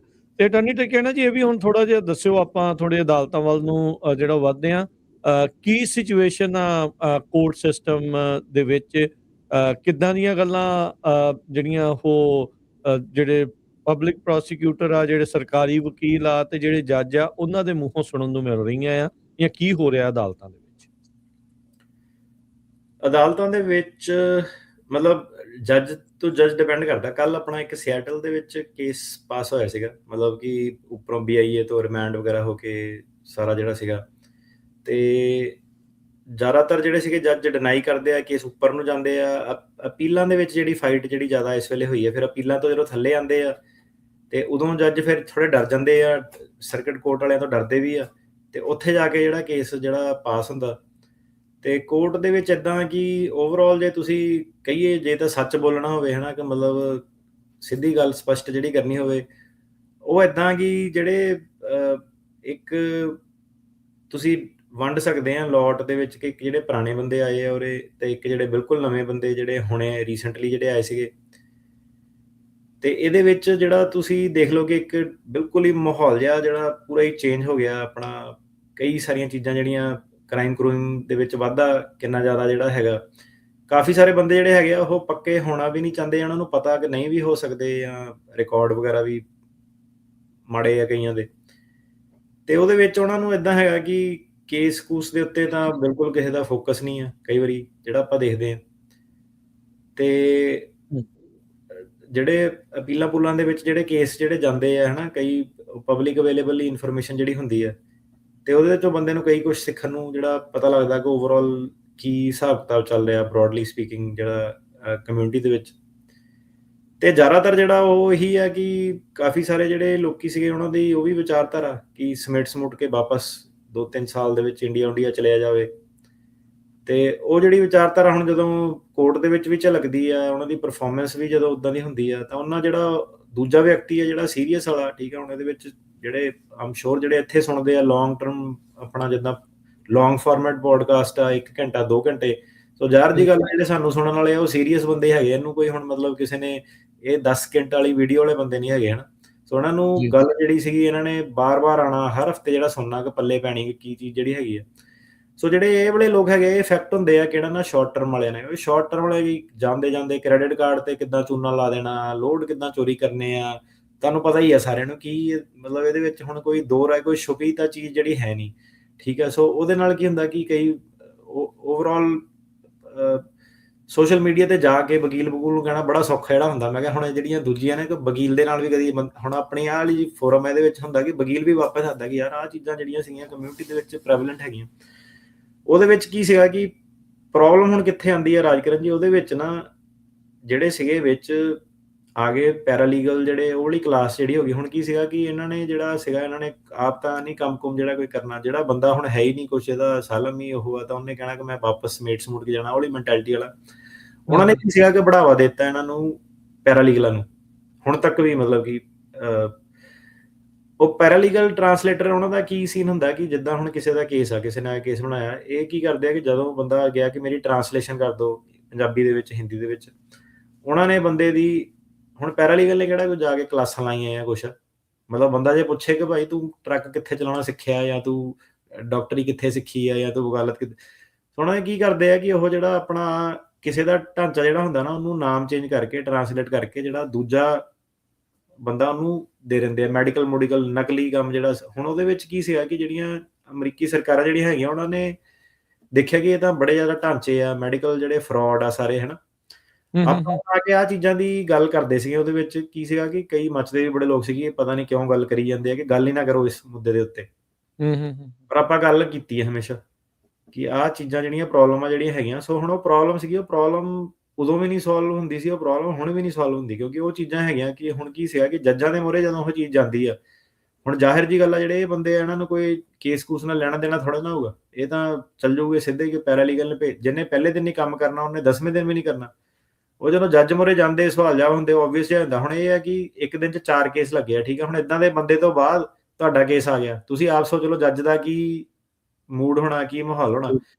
ਸੋ ਉਹ ਜਿਹੜੇ ਜੱਜ ਸੀਗੇ ਕਿਉਂਕਿ ਇਹ ਐਡੀ ਜ਼ਿਆਦਾ ਗਿਣਤੀ ਦੇ ਵਿੱਚ ਆਏ ਸੀਗੇ ਤੇ ਇਹਨਾਂ ਨੇ ਸਪੀਡ ਅਪ ਜਿਹੜੇ ਕੀਤੇ ਆ, ਉਹ ਕੋਰਟ ਰੂਮ ਦੇ ਵਿੱਚ ਜਦੋਂ ਕਈ ਵਾਰੀ ਤੁਸੀਂ ਜਾਓ ਪਹਿਲੀ ਕੋਈ ਤਰੀਕ ਜਿਹੜੀ ਚੱਲ ਰਹੀ ਹੁੰਦੀ ਆ, ਉਹ ਜੱਜ ਪਹਿਲਾਂ ਹੀ ਮੂਡ ਹੀ ਉਹਦਾ ਬੰਦੇ ਦਾ ਪਹਿਲਾਂ ਹੀ ਜਿਹੜਾ ਚੇਂਜ ਹੋ ਜਾਂਦਾ। ਹੁਣ ਉਹ ਚੀਜ਼ ਨੂੰ ਕਿੱਦਾਂ ਸੋਲਵ ਕਰ ਸਕਦੇ ਆ, ਕਿੱਦਾਂ ਮਤਲਬ ਉਹਨੂੰ ਤੁਸੀਂ ਕਰੋਗੇ ਕੀ, ਜੱਜ ਨੂੰ ਤੁਸੀਂ ਕਿੱਦਾਂ ਕਹੋਗੇ ਕਿ ਜੱਜ ਤੂੰ ਗਲਤ ਹੈ ਜਾਂ ਸਰਕਾਰੀ ਵਕੀਲ। ਉਹਨਾਂ ਨੇ ਡਾਕਟਰ ਦੀਆਂ ਲੈਟਰਾਂ ਉਹਦੇ ਵਿੱਚ ਮਿਸਟੇਕ ਟਾਈਪੋ, ਡਾਕਟਰ ਦੀ ਲੈਟਰ ਐ ਜਿੱਦਾਂ ਪੈਰਾਲੀਗਲ ਨੇ ਲਿਖੀ ਆ, ਡਾਕਟਰ ਜਿਹੜਾ ਆਪਣਾ ਹੁੰਦਾ ਡਿਸੀਜਨ ਕਈ ਵਾਰੀ BIA ਬੂਏ ਜਿਹੜੇ ਪੜ੍ਹੀ ਦੇ ਉਹ ਕਹਿੰਦੇ ਕਿ ਜਿਹੜਾ ਤੁਸੀਂ ਕਹਿ ਲਓ ਕੋਈ ਕਾਇਰੋਪ੍ਰੈਕਟਰ ਟਾਈਪ ਵਾਲਾ ਡਾਕਟਰ ਆ ਜਿਹੜਾ ਉਹ ਤੋਂ ਸਰਜਰੀ ਕਰਾਈ ਹੁੰਦੀ ਆ, ਮਤਲਬ ਏਦਾਂ ਦੀ ਚੀਜ਼ਾਂ। ਨਰਸਿੰਗ ਹੋਮ ਤੋਂ ਜਿੱਥੇ ਬੱਚੇ ਡਿਲੀਵਰ ਉਹਨਾਂ ਨੂੰ ਦੇਸੀ ਜਾਂਦਾ ਆ, ਉਹਨਾਂ ਨੂੰ ਪਤਾ ਲੱਗਦਾ ਹੀ ਆ। ਹਾਂਜੀ, ਸੋ ਪੈਰਾਲੀਗਲ ਨੇ ਤਾਂ ਡਾਕਟਰ ਫੜ ਕੇ ਚੱਲ ਚੇਪਾ ਮਾਰਤਾ, ਉਹ ਡਾਕਟਰ ਫੜ ਕੇ ਚੇਪਾ ਮਾਰਤਾ। ਆਪਣੇ ਜਿਹੜੇ ਆਫਸ਼ੋਰ ਸੀਗੇ ਹਰਿਆਣੇ, ਪੰਜਾਬ, ਉਧਰ ਚੰਡੀਗੜ੍ਹ, ਉਧਰ ਆਫਿਸ ਜਿਹੜੇ ਖੋਲੇ ਸੀਗੇ, ਤਾਂ ਜਦੋਂ ਤੁਸੀਂ ਕਹਿ ਲਓਗੇ ਆਪਾਂ ਆ ਕੇ ਥੋੜਾ ਬੋਲਣਾ ਸ਼ੁਰੂ ਕੀਤਾ ਨਾ, ਫੇਰ ਲੋਕਾਂ ਨੂੰ ਕਈਆਂ ਨੂੰ ਪਤਾ ਲੱਗਿਆ ਕਿ ਭਾਈ ਇਹ ਫਰਕ ਕੀ ਹੁੰਦਾ ਹੈਗਾ ਪੈਰਾਲੀਗਲ ਤੇ ਵਕੀਲ ਤੇ ਲਾਅ ਫਰਮ ਦੇ ਵਿੱਚ ਕੀ ਫਰਕ ਜਿਹੜਾ ਹੁੰਦਾ। ਸੋ ਏਦਾਂ ਦੀਆਂ ਚੀਜ਼ਾਂ ਜਿਹੜੀਆਂ ਸੀਗੀਆਂ ਤੇ ਉਹਦੇ ਕਰਕੇ ਜਿਹੜਾ ਸੀਗਾ ਓਵਰਆਲ ਜਿਹੜਾ ਸੀਗਾ ਹੁਣ 2-3 ਸਾਲ ਜਿਹੜੇ ਪਿਛਲੇ ਸੀਗੇ ਮਾੜੇ ਰਹੇ ਆ ਇਹ ਚੀਜ਼ ਕਰਕੇ, ਕਿਉਂਕਿ ਉਹ ਚੀਜ਼ ਦਾ ਜਿਹੜਾ ਸੀਗਾ ਹੁਣ ਸਾਰੇ ਜਿਹੜੇ ਤੁਹਾਡੇ ਕੇਸ ਆ ਉਹਨਾਂ ਨੂੰ ਇਫੈਕਟ ਕਰਨਾ। ਤੁਸੀਂ ਇਹਨੂੰ ਭਾਵੇਂ ਸਹੀ ਲਓ ਭਾਵੇਂ ਗਲਤ ਲਓ, ਪਰ ਇਹ ਹੈ ਕਿ ਜਦੋਂ ਤੁਹਾਡੀ ਤਰੀਕ ਆਈ ਤੁਹਾਨੂੰ ਉਹੀ ਲੈਣਾ। ਕਿ ਤੁਸੀਂ ਕਈ ਵਾਰੀ ਜਿੰਨਾ ਮਰਜ਼ੀ ਮਿਹਨਤ ਕਰੀ ਜਾਓ, ਜੱਜ ਤੋਂ ਪਹਿਲਾਂ ਉਹ ਹੈਗਾ ਕਿ ਜੱਜ ਨੇ ਪਹਿਲਾਂ ਹੀ ਮਨ ਜਿਹੜਾ ਬਣਾ ਲਿਆ ਉਸ ਚੀਜ਼ ਤੇ ਕਿ ਨਹੀਂ ਇਹ ਸਾਰੇ ਹੀ ਇਦਾਂ ਦੇ ਆ। ਸਹੀ। ਤੇ ਉਹ ਹੁਣ ਜਿਹੜੇ ਆ ਆਪਣੇ ਕੇਸ ਹੁਣ ਜਿਹੜੇ ਪਾਸ ਹੋ ਰਹੇ ਇਹੀ ਹੈ ਕਿ ਕਲਾਇੰਟਾਂ ਨੂੰ ਇਹੀ ਹੈ ਕਿ ਭਾਈ ਤੁਸੀਂ ਡਟ ਕੇ ਰਹੋ 100%। ਇਮੀਗ੍ਰੇਸ਼ਨ ਜ਼ੋਰ ਲਾਓ। ਨਹੀਂ ਪਾਸ ਹੁੰਦਾ, ਉੱਪਰ ਜਾ ਕੇ ਅਪੀਲ ਉਪੂਲ ਦੇ ਵਿੱਚ ਕਰ ਕੁਰ ਕੇ ਜਿਹੜਾ ਵਾਪਸ ਹੋਊਗਾ ਪਾਸ। ਤੇ ਬਾਕੀ ਜਿਹੜੇ ਬੰਦਿਆਂ ਦੇ ਆ ਭਾਈ ਜਿਹਦੇ ਪਾਸ ਪੂਸ ਹੁੰਦੇ ਆ ਉਹ ਕਈ ਵਾਰੀ ਡਰ ਜਾਂਦੇ ਆ, ਨਹੀਂ ਮੈਂ ਵੀਡੀਓ ਨਹੀਂ ਬਣਾਉਣੀ, ਮੈਂ ਏਦਾਂ ਨਹੀਂ ਕਰਨਾ, ਓਦਾਂ ਨਹੀਂ ਕਰਨਾ। ਤੇ ਉਹੀ ਹੈ ਕਿ ਇੱਕ ਦੂਜੇ ਨੂੰ ਅਪਲਿਫਟ ਕਰੋ, ਸਪੋਰਟ ਕਰੋ ਇੱਕ ਦੂਜੇ ਨੂੰ। ਤੇ ਆਪਣਾ ਜਿਹੜਾ ਸੀਗਾ ਦੇਖੋ ਨਿੱਕਾ ਜਿਹਾ ਹੀ ਭਾਈਚਾਰਾ ਆਪਣਾ, ਜੇ ਇਮੀਗ੍ਰੇਸ਼ਨ ਕਮਿਊਨਿਟੀ ਦੀ ਗੱਲ ਕਰੀਏ ਕੋਈ ਏਦਾਂ ਦਾ ਹੈ ਨਹੀਂ ਕਿ ਆਪਾਂ ਲੱਖਾਂ ਦੇ ਵਿੱਚ ਹੀ ਹੈਗੇ ਆ, ਠੀਕ ਹੈ ਕਿ ਨਹੀਂ। ਤੇ ਉਹਦੇ ਵਿੱਚ ਵੀ ਜਿਹੜਾ ਸੀਗਾ ਨਵਾਂ ਬਾਰਡਰ ਜਿਹੜਾ ਬਣਦਾ, ਸੋ ਜੋ ਮੈਂ ਕਿਹਾ ਗਿਆਨ ਆ ਉਹ ਇੱਥੇ ਹੀ ਮਿਲਣਾ, ਏਦਾਂ ਹੀ ਮਿਲਣਾ। ਤੇ ਜਿਹੜਾ ਕੋਰਟ ਦਾ ਹਾਲ ਆ ਉਹ 2.5 ਸਾਲ ਏਦਾਂ ਹੀ ਰਹਿਣੇ। ਤੇ ਇਹਦੇ ਵਿੱਚ ਇਹ ਆ ਸਹੀ ਫੈਸਲੇ ਲਓ, ਠੀਕ ਆ। ਤੇ ਆਪਣਾ ਤੁਸੀਂ ਦੇਖ ਲਓ ਹੁਣ ਕ੍ਰਾਈਮ ਕਰੂਮ ਵਾਲੇ ਵੀ ਮਤਲਬ ਦੇਖ ਲਓ ਤੁਸੀਂ ਹੁਣ ਆਗੇ ਪਿੱਛੇ ਕਿੱਦਾਂ ਪਏ ਹੋਏ ਵੀ। ਮੈਂ ਕਿਹਾ ਜਿਹੜੀ ਸਰਕਾਰਾਂ ਵੀ ਕਿੱਧਰਲੇ ਪਾਸੇ ਨੂੰ, ਮੈਂ ਕਿਹਾ ਜਦੋਂ ਇਹ ਵੀ ਗੇਰ ਪਾਉਂਦੀਆਂ ਵੀ ਮੈਂ ਕਿਹਾ ਸ਼ੁਰੂ ਹੋ ਜਾਂਦੀਆਂ। ਤੇ ਇਹ ਆ ਕਿ ਹੁਣ ਇੱਕ ਵਕੀਲ ਵੀ ਇਹਨਾਂ ਨੇ ਪਿੱਛੇ ਜਿਹੜਾ ਸੀਗਾ ਉਹ ਕੀਤਾ ਸੀਗਾ 74-75 ਫਾਈਨ ਕੀਤਾ ਸੀ ਉਹਨੂੰ ਕਾਫੀ ਵੱਡਾ। ਹਾਂਜੀ। ਤੇ ਓਵਰਆਲ ਲੌਂਗ ਸਟੋਰੀ ਸ਼ਾਰਟ ਇਹ ਸੀਗੀ ਕਿ ਇਹ ਆਏ ਇਸ ਹਿਸਾਬ ਨਾਲ ਸੀਗਾ, ਇਹਨਾਂ ਨੂੰ ਪਤਾ ਸੀਗਾ ਕਿ ਫਰੋਡ ਬਹੁਤ ਆ ਗਿਆ, ਬਾਰਡਰ ਓਪਨ ਹੋ ਗਿਆ ਤੇ ਆਪਾਂ ਡਰੇਨ ਕਿੱਦਾਂ ਇਹਨੂੰ ਕਰਨਾ। ਤੇ ਉਹ ਡਰੇਨ ਕਰਨ ਦੇ ਵਿੱਚ ਇਹ ਸਕਸੈਸਫੁਲ ਰਹੇ ਆ ਕਾਫੀ। ਕੋਰਟ ਦੇ ਲੀਗਲ ਚੈਲੰਜ ਜ਼ਰੂਰ ਰਹੇ ਆ ਤੇ ਕਈ ਧੱਕੇਸ਼ਾਹੀਆਂ ਇਹਨਾਂ ਨੇ ਲੋੜ ਨਾਲੋਂ ਵੱਧ ਕੀਤੀਆਂ। ਪਰ ਇਹ ਹੈ ਕਿ ਜਿਹੜੇ ਹਿਸਾਬ ਨਾਲ ਮਾਹੌਲ ਜਿੱਧਰਲੇ ਪਾਸੇ ਨੂੰ ਜਿੰਨਾ ਮਾੜਾ ਜਿਹੜਾ ਹੋ ਗਿਆ ਸੀਗਾ, ਉਹ ਇਦਾਂ ਨਹੀਂ ਹੋ ਸਕਦਾ ਸੀਗਾ ਕਿ ਇਹ ਕਹਿਣ ਕਿ ਨਹੀਂ ਆਪਾਂ ਰਹਿਣ ਦੇਣਾ। ਕਿ ਸਾਊਥ ਅਮਰੀਕਾ ਤੋਂ ਗੈਂਗ ਕਿੰਨੇ ਆ ਗਏ ਸੀਗੇ ਤੇ ਆ ਕੇ ਉਹਨਾਂ ਨੇ ਜਿਹੜਾ ਇੱਕ ਤਰ੍ਹਾਂ ਕਹਿ ਲਓ ਤੁਸੀਂ ਟੇਕ ਓਵਰ ਹੀ ਕਰ ਲਿਆ ਸੀਗਾ। ਸੋ ਸਾਰੀਆਂ ਚੀਜ਼ਾਂ ਨੂੰ ਜੇ ਓਵਰਆਲ ਦੇਖੀਏ ਤਾਂ ਮਤਲਬ ਇਹ ਚੀਜ਼ ਹੋਣੀ ਸੀਗੀ, ਇਹ ਇਦਾਂ ਹੀ ਹੋਣਾ ਸੀਗਾ, ਹੋਰ ਕੁਛ ਇਹਦਾ। ਕਿਉਂਕਿ ਹੁਣ ਜੇ ਨਵੀਂ ਸਰਕਾਰ ਆਉਂਦੀ ਹੈ ਡੈਮੋਕ੍ਰੇਟਾਂ ਦੀ, ਤਾਂ ਉਹਨਾਂ ਨੂੰ ਇਹੀ ਜਿਹੜਾ ਰੂਲ ਸੀਗਾ ਭਾਈ ਤੁਸੀਂ ਲੋਕਾਂ ਨੂੰ ਇੰਟਰਵਿਊ ਲਓ, ਉੱਥੇ ਪੁੱਛੋ, ਉਹਨਾਂ ਦੀ ਗਵਾਹੀ ਸੁਣੋ ਉਹਨਾਂ ਦੀ, ਫਿਰ ਦੇਖੋ ਕਿ ਕਿਹੜਾ ਬੰਦਾ ਆਉਣਾ ਚਾਹੀਦਾ ਕਿਹੜਾ ਬੰਦਾ ਨਹੀਂ ਆਉਣਾ ਚਾਹੀਦਾ। ਉਹਨਾਂ ਨਾਲ ਸਾਰੀਆਂ ਧਿਰਾਂ ਨੂੰ ਫਾਇਦਾ ਜਿਹੜਾ ਹੁੰਦਾ। ਬਿਲਕੁਲ। ਤੁਸੀਂ ਦੇਖੋ ਹਜ਼ਾਰਾਂ ਦੇ ਵਿੱਚ ਕੇਸ, ਮਤਲਬ ਕਿ ਇੱਕ ਦੋ ਆਫਿਸ ਹਜ਼ਾਰਾਂ 'ਚ ਹੀ ਵਾਹਵਾ ਹੀ ਕਰੀ ਜਾਂਦੇ, ਵਾਹਵਾ। ਮਤਲਬ ਕਿ ਹਰੇਕ ਬੰਦੇ ਨੇ ਮਤਲਬ ਕਿ ਅਫਰੀਕਨ ਅਮਰੀਕਨ ਨਾਲ ਵਿਆਹ ਕਰਾਇਆ, ਸਪੈਨੀ ਨਾਲ ਵਿਆਹ ਕਰਾਇਆ। ਮਤਲਬ ਕਿ ਜਿਹਨਾਂ ਦੇ ਕੇਸ ਫੇਲ ਹੋਏ ਉਸ ਤੋਂ ਫੇਲ ਹੋਣ ਤੋਂ ਬਾਅਦ ਹੀ ਕਿ ਮੈਂ ਅਪੀਲ ਨਹੀਂ ਕਰਨੀ, ਮੈਂ ਵਾਹਵਾ ਕਰਨਾ। ਮਤਲਬ ਕਿ ਹਜ਼ਾਰਾਂ ਦੇ ਵਿੱਚ ਕੇਸ, ਮਤਲਬ ਕਿ ਫਰਾਜੂਲੈਂਟ ਫਾਈਲਿੰਗਾਂ ਜਿਹੜੀਆਂ ਉਸ ਹਿਸਾਬ ਦੀਆਂ ਜਿਹੜੀਆਂ ਹੋਈਆਂ। ਤੇ ਉਹ ਸੀਗਾ ਕਿ ਟੋਟਲ ਡਿਸਰਿਗਾਰਡ ਸੀਗਾ। ਤੇ ਇਮੀਗ੍ਰੇਸ਼ਨ ਨੇ ਵਾਰਨਿੰਗ ਵੀ ਕਈ ਵਾਰੀ ਦਿੱਤੀ ਕਿ ਨਾ ਕਰੋ। ਪਰ ਇਹ ਸੀਗਾ ਕਿ ਨਹੀਂ ਹਟੇ ਲੋਕੀ ਤੇ ਹੁਣ ਮਤਲਬ ਕਿ ਕੁਐਸਚਨ 'ਚ ਹੈਗੇ। ਬਿਲਕੁਲ। ਨਹੀਂ ਜੀ, ਤਿਆਰੀ ਰੱਖੋ ਆਪਣੀ, ਜਿਹੜੀਆਂ ਚੀਜ਼ਾਂ ਸੱਚੀਆਂ ਆ ਉਸ ਹਿਸਾਬ ਦੇ ਨਾਲ ਜਿਹੜੀ ਉਸਨੂੰ ਤੁਸੀਂ ਜਿਹੜਾ ਉਹ ਦੱਸੋ। ਉੱਥੇ ਅਦਾਲਤ ਦੇ ਮੂਹਰੇ ਤੁਹਾਨੂੰ ਪੇਸ਼ ਹੋਣ ਦਾ ਮੌਕਾ ਆ। ਬਾਕੀ ਜਿਹੜਾ ਜੱਜ ਦੇ ਹੱਥ 'ਚ ਆ, ਤੁਹਾਡੇ ਹੱਥ 'ਚ ਸਭ ਤੋਂ ਜ਼ਿਆਦਾ ਚੀਜ਼ ਆ। ਤੁਸੀਂ ਆਪਣੀ ਗੱਲ ਨੂੰ ਕਿੱਦਾਂ ਐਕਸਪ੍ਰੈਸ ਕਰਕੇ ਜਿਹੜਾ ਉਹਦੇ ਵਿੱਚ ਦੱਸ ਸਕਦੇ ਆ। ਤੇ ਬਾਕੀ ਜਿਹੜੇ ਵਕੀਲ ਨੇ ਤੁਹਾਡੇ, ਜਿਹੜੇ ਨਾਲ ਸਪੋਰਟ ਸਟਾਫ ਆ ਕਹਿ ਲਓ, ਵੀ ਉਹ ਤੁਹਾਡੀ ਉਹਦੇ ਵਿੱਚ ਹੈਲਪ ਕਰ ਸਕਦੇ ਆ। ਪਰ ਜ਼ਿਆਦਾ ਕੰਮ ਜਿਹੜਾ ਉਹਦੇ ਵਿੱਚ ਤੁਸੀਂ ਨਾਲ ਦੇ ਨਾਲ ਆਪ ਵੀ ਕਰਨਾ ਆ। ਸਲਾਹ ਕਰੋ ਆਪਣੇ ਵਕੀਲ ਦੇ ਨਾਲ, ਉਸ ਹਿਸਾਬ ਦੇ ਨਾਲ ਜਿਹੜਾ ਉਹ ਅੱਗੇ ਚੱਲੋ। ਸਮਾਂ ਵੀ ਆਪਣਾ ਜਿਹੜਾ ਸਮਾਪਤੀ ਦੇ ਵੱਲ ਅਟਰਨੀ ਟਰਕਿਆਣਾ ਜੀ, ਜਿਹੜਾ ਇੱਕ ਆਪਾਂ ਇਸ ਤੋਂ ਪਿਛਲੇ ਵਾਲੀ ਗੱਲ ਜਿਹੜੀ ਪਬਲਿਕ ਚਾਰਜ ਵਾਲੀ ਗੱਲ, ਉਹਦੇ ਵਿੱਚ ਦੁਬਾਰਾ ਆਉਂਦੇ ਆ। ਜਿੱਦਾਂ ਹੁਣ ਇਹ ਪੇਸ਼ ਕੀਤਾ ਜਾ ਰਿਹਾ ਵੀ ਗ੍ਰੀਨ ਕਾਰਡ ਨੂੰ ਐਕਸੈਸ ਬੇਸਿਕਲੀ ਉਹਦੇ ਜ਼ਰੀਏ ਬੰਦ ਕਰਨਾ ਆ।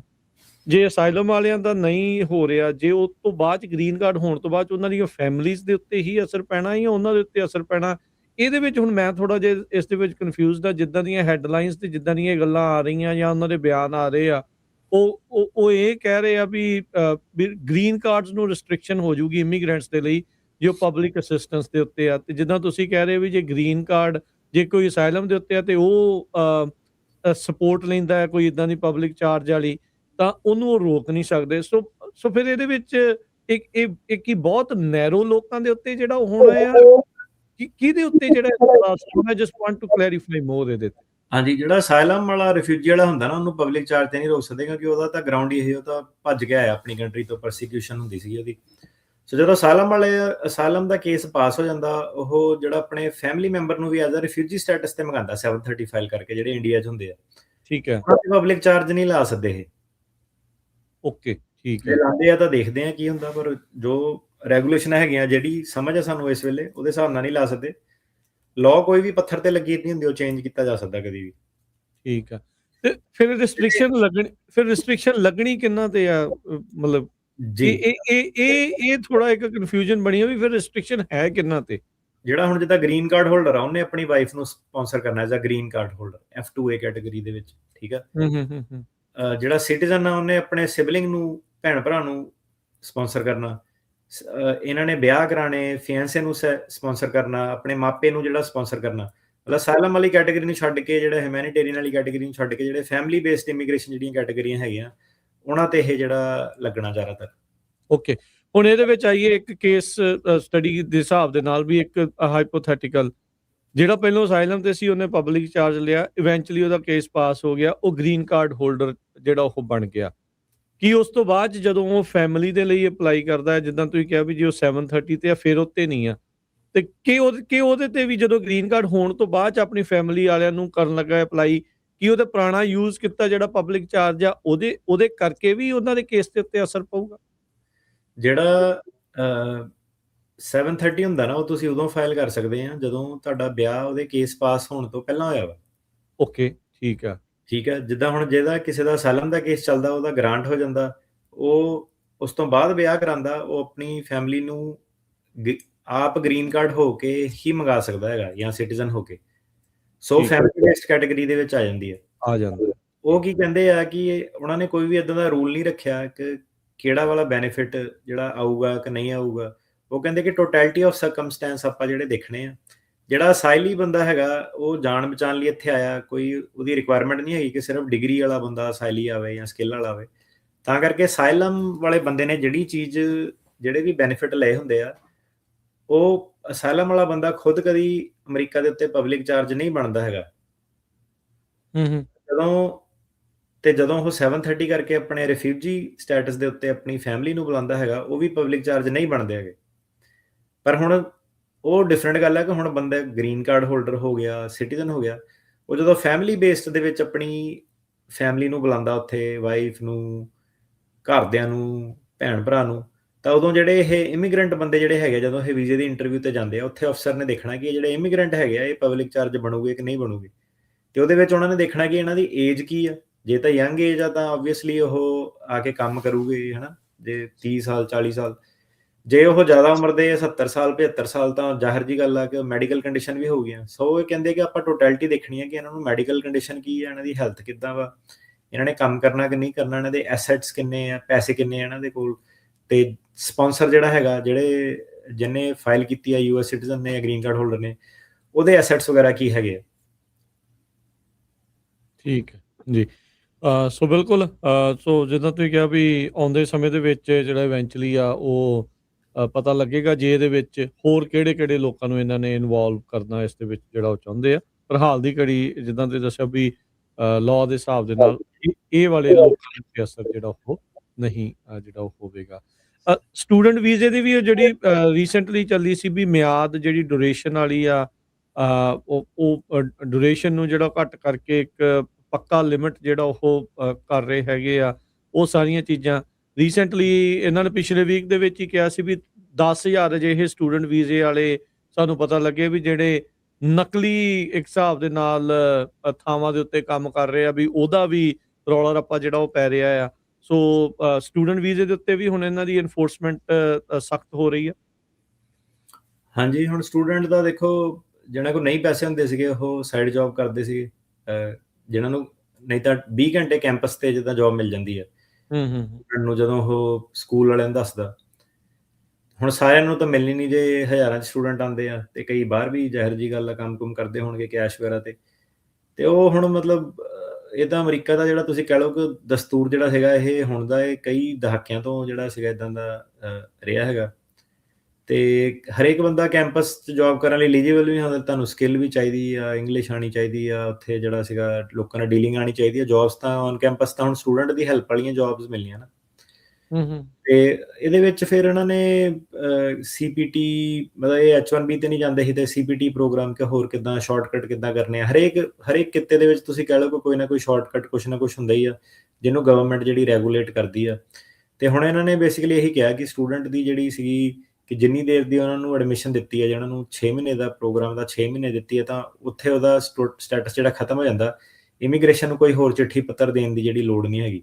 ਜਿੱਦਾਂ ਟੂਰਿਸਟ ਵੀਜ਼ਾ ਲਿਆਉਂਦਾ ਕਿ ਤੁਹਾਡੀ ਜੇ 6 ਮਹੀਨੇ ਦੀ ਮਿਆਦ ਆ ਤਾਂ ਤੁਹਾਡੇ 'ਤੇ ਆ ਤੁਸੀਂ ਵਾਪਸ ਜਾਂਦੇ ਆ ਕਿ ਨਹੀਂ ਜਾਂਦੇ ਆ।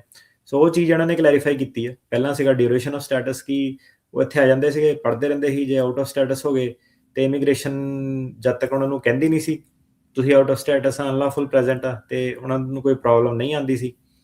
ਸੋ ਇਹ ਸਰਕਾਰ ਨੇ ਆ ਕੇ ਉਹ ਚੀਜ਼ ਚੇਂਜ ਜਿਹੜੀ ਕਰਤੀ। ਉਹ ਕਹਿੰਦੇ ਕਿ ਜਦੋਂ ਤੁਹਾਡਾ ਉਹ ਮੁੱਕ ਗਈ ਡਿਊਰੇਸ਼ਨ ਜਿੰਨੀ ਦਿੱਤੀ ਸੀਗੀ, ਭਾਵੇਂ ਤੁਹਾਨੂੰ ਚਿੱਠੀ ਆਈ ਜਾਂ ਨਹੀਂ ਆਈ ਆ, ਤੁਸੀਂ ਆਟੋਮੈਟਿਕਲੀ ਆਊਟ ਆਫ ਸਟੇਟਸ ਆ ਅਤੇ ਅਨਲawful ਪ੍ਰੈਜ਼ੈਂਸ ਅਕਰੂ ਕਰ ਰਹੇ ਹੋ। ਜੀ, ਥੈਂਕ ਯੂ ਅਟਾਰਨੀ ਟਰਕਿਆਣਾ ਜੀ, ਬੜੀ ਮਿਹਰਬਾਨੀ ਅੱਜ ਦੇ ਇਸ ਪ੍ਰੋਗਰਾਮ ਦੇ ਲਈ, ਅੱਜ ਦੀ ਇਸ ਗੱਲਬਾਤ ਦੇ ਲਈ। ਮਿਲਦੇ ਹਾਂ ਆਪਾਂ ਅਗਲੀ ਵਾਰੀ ਨੈਕਸਟ ਟਾਈਮ। ਧੰਨਵਾਦ, ਸਤਿ ਸ਼੍ਰੀ ਅਕਾਲ ਜੀ। ਸਤਿ ਸ਼੍ਰੀ ਅਕਾਲ ਜੀ।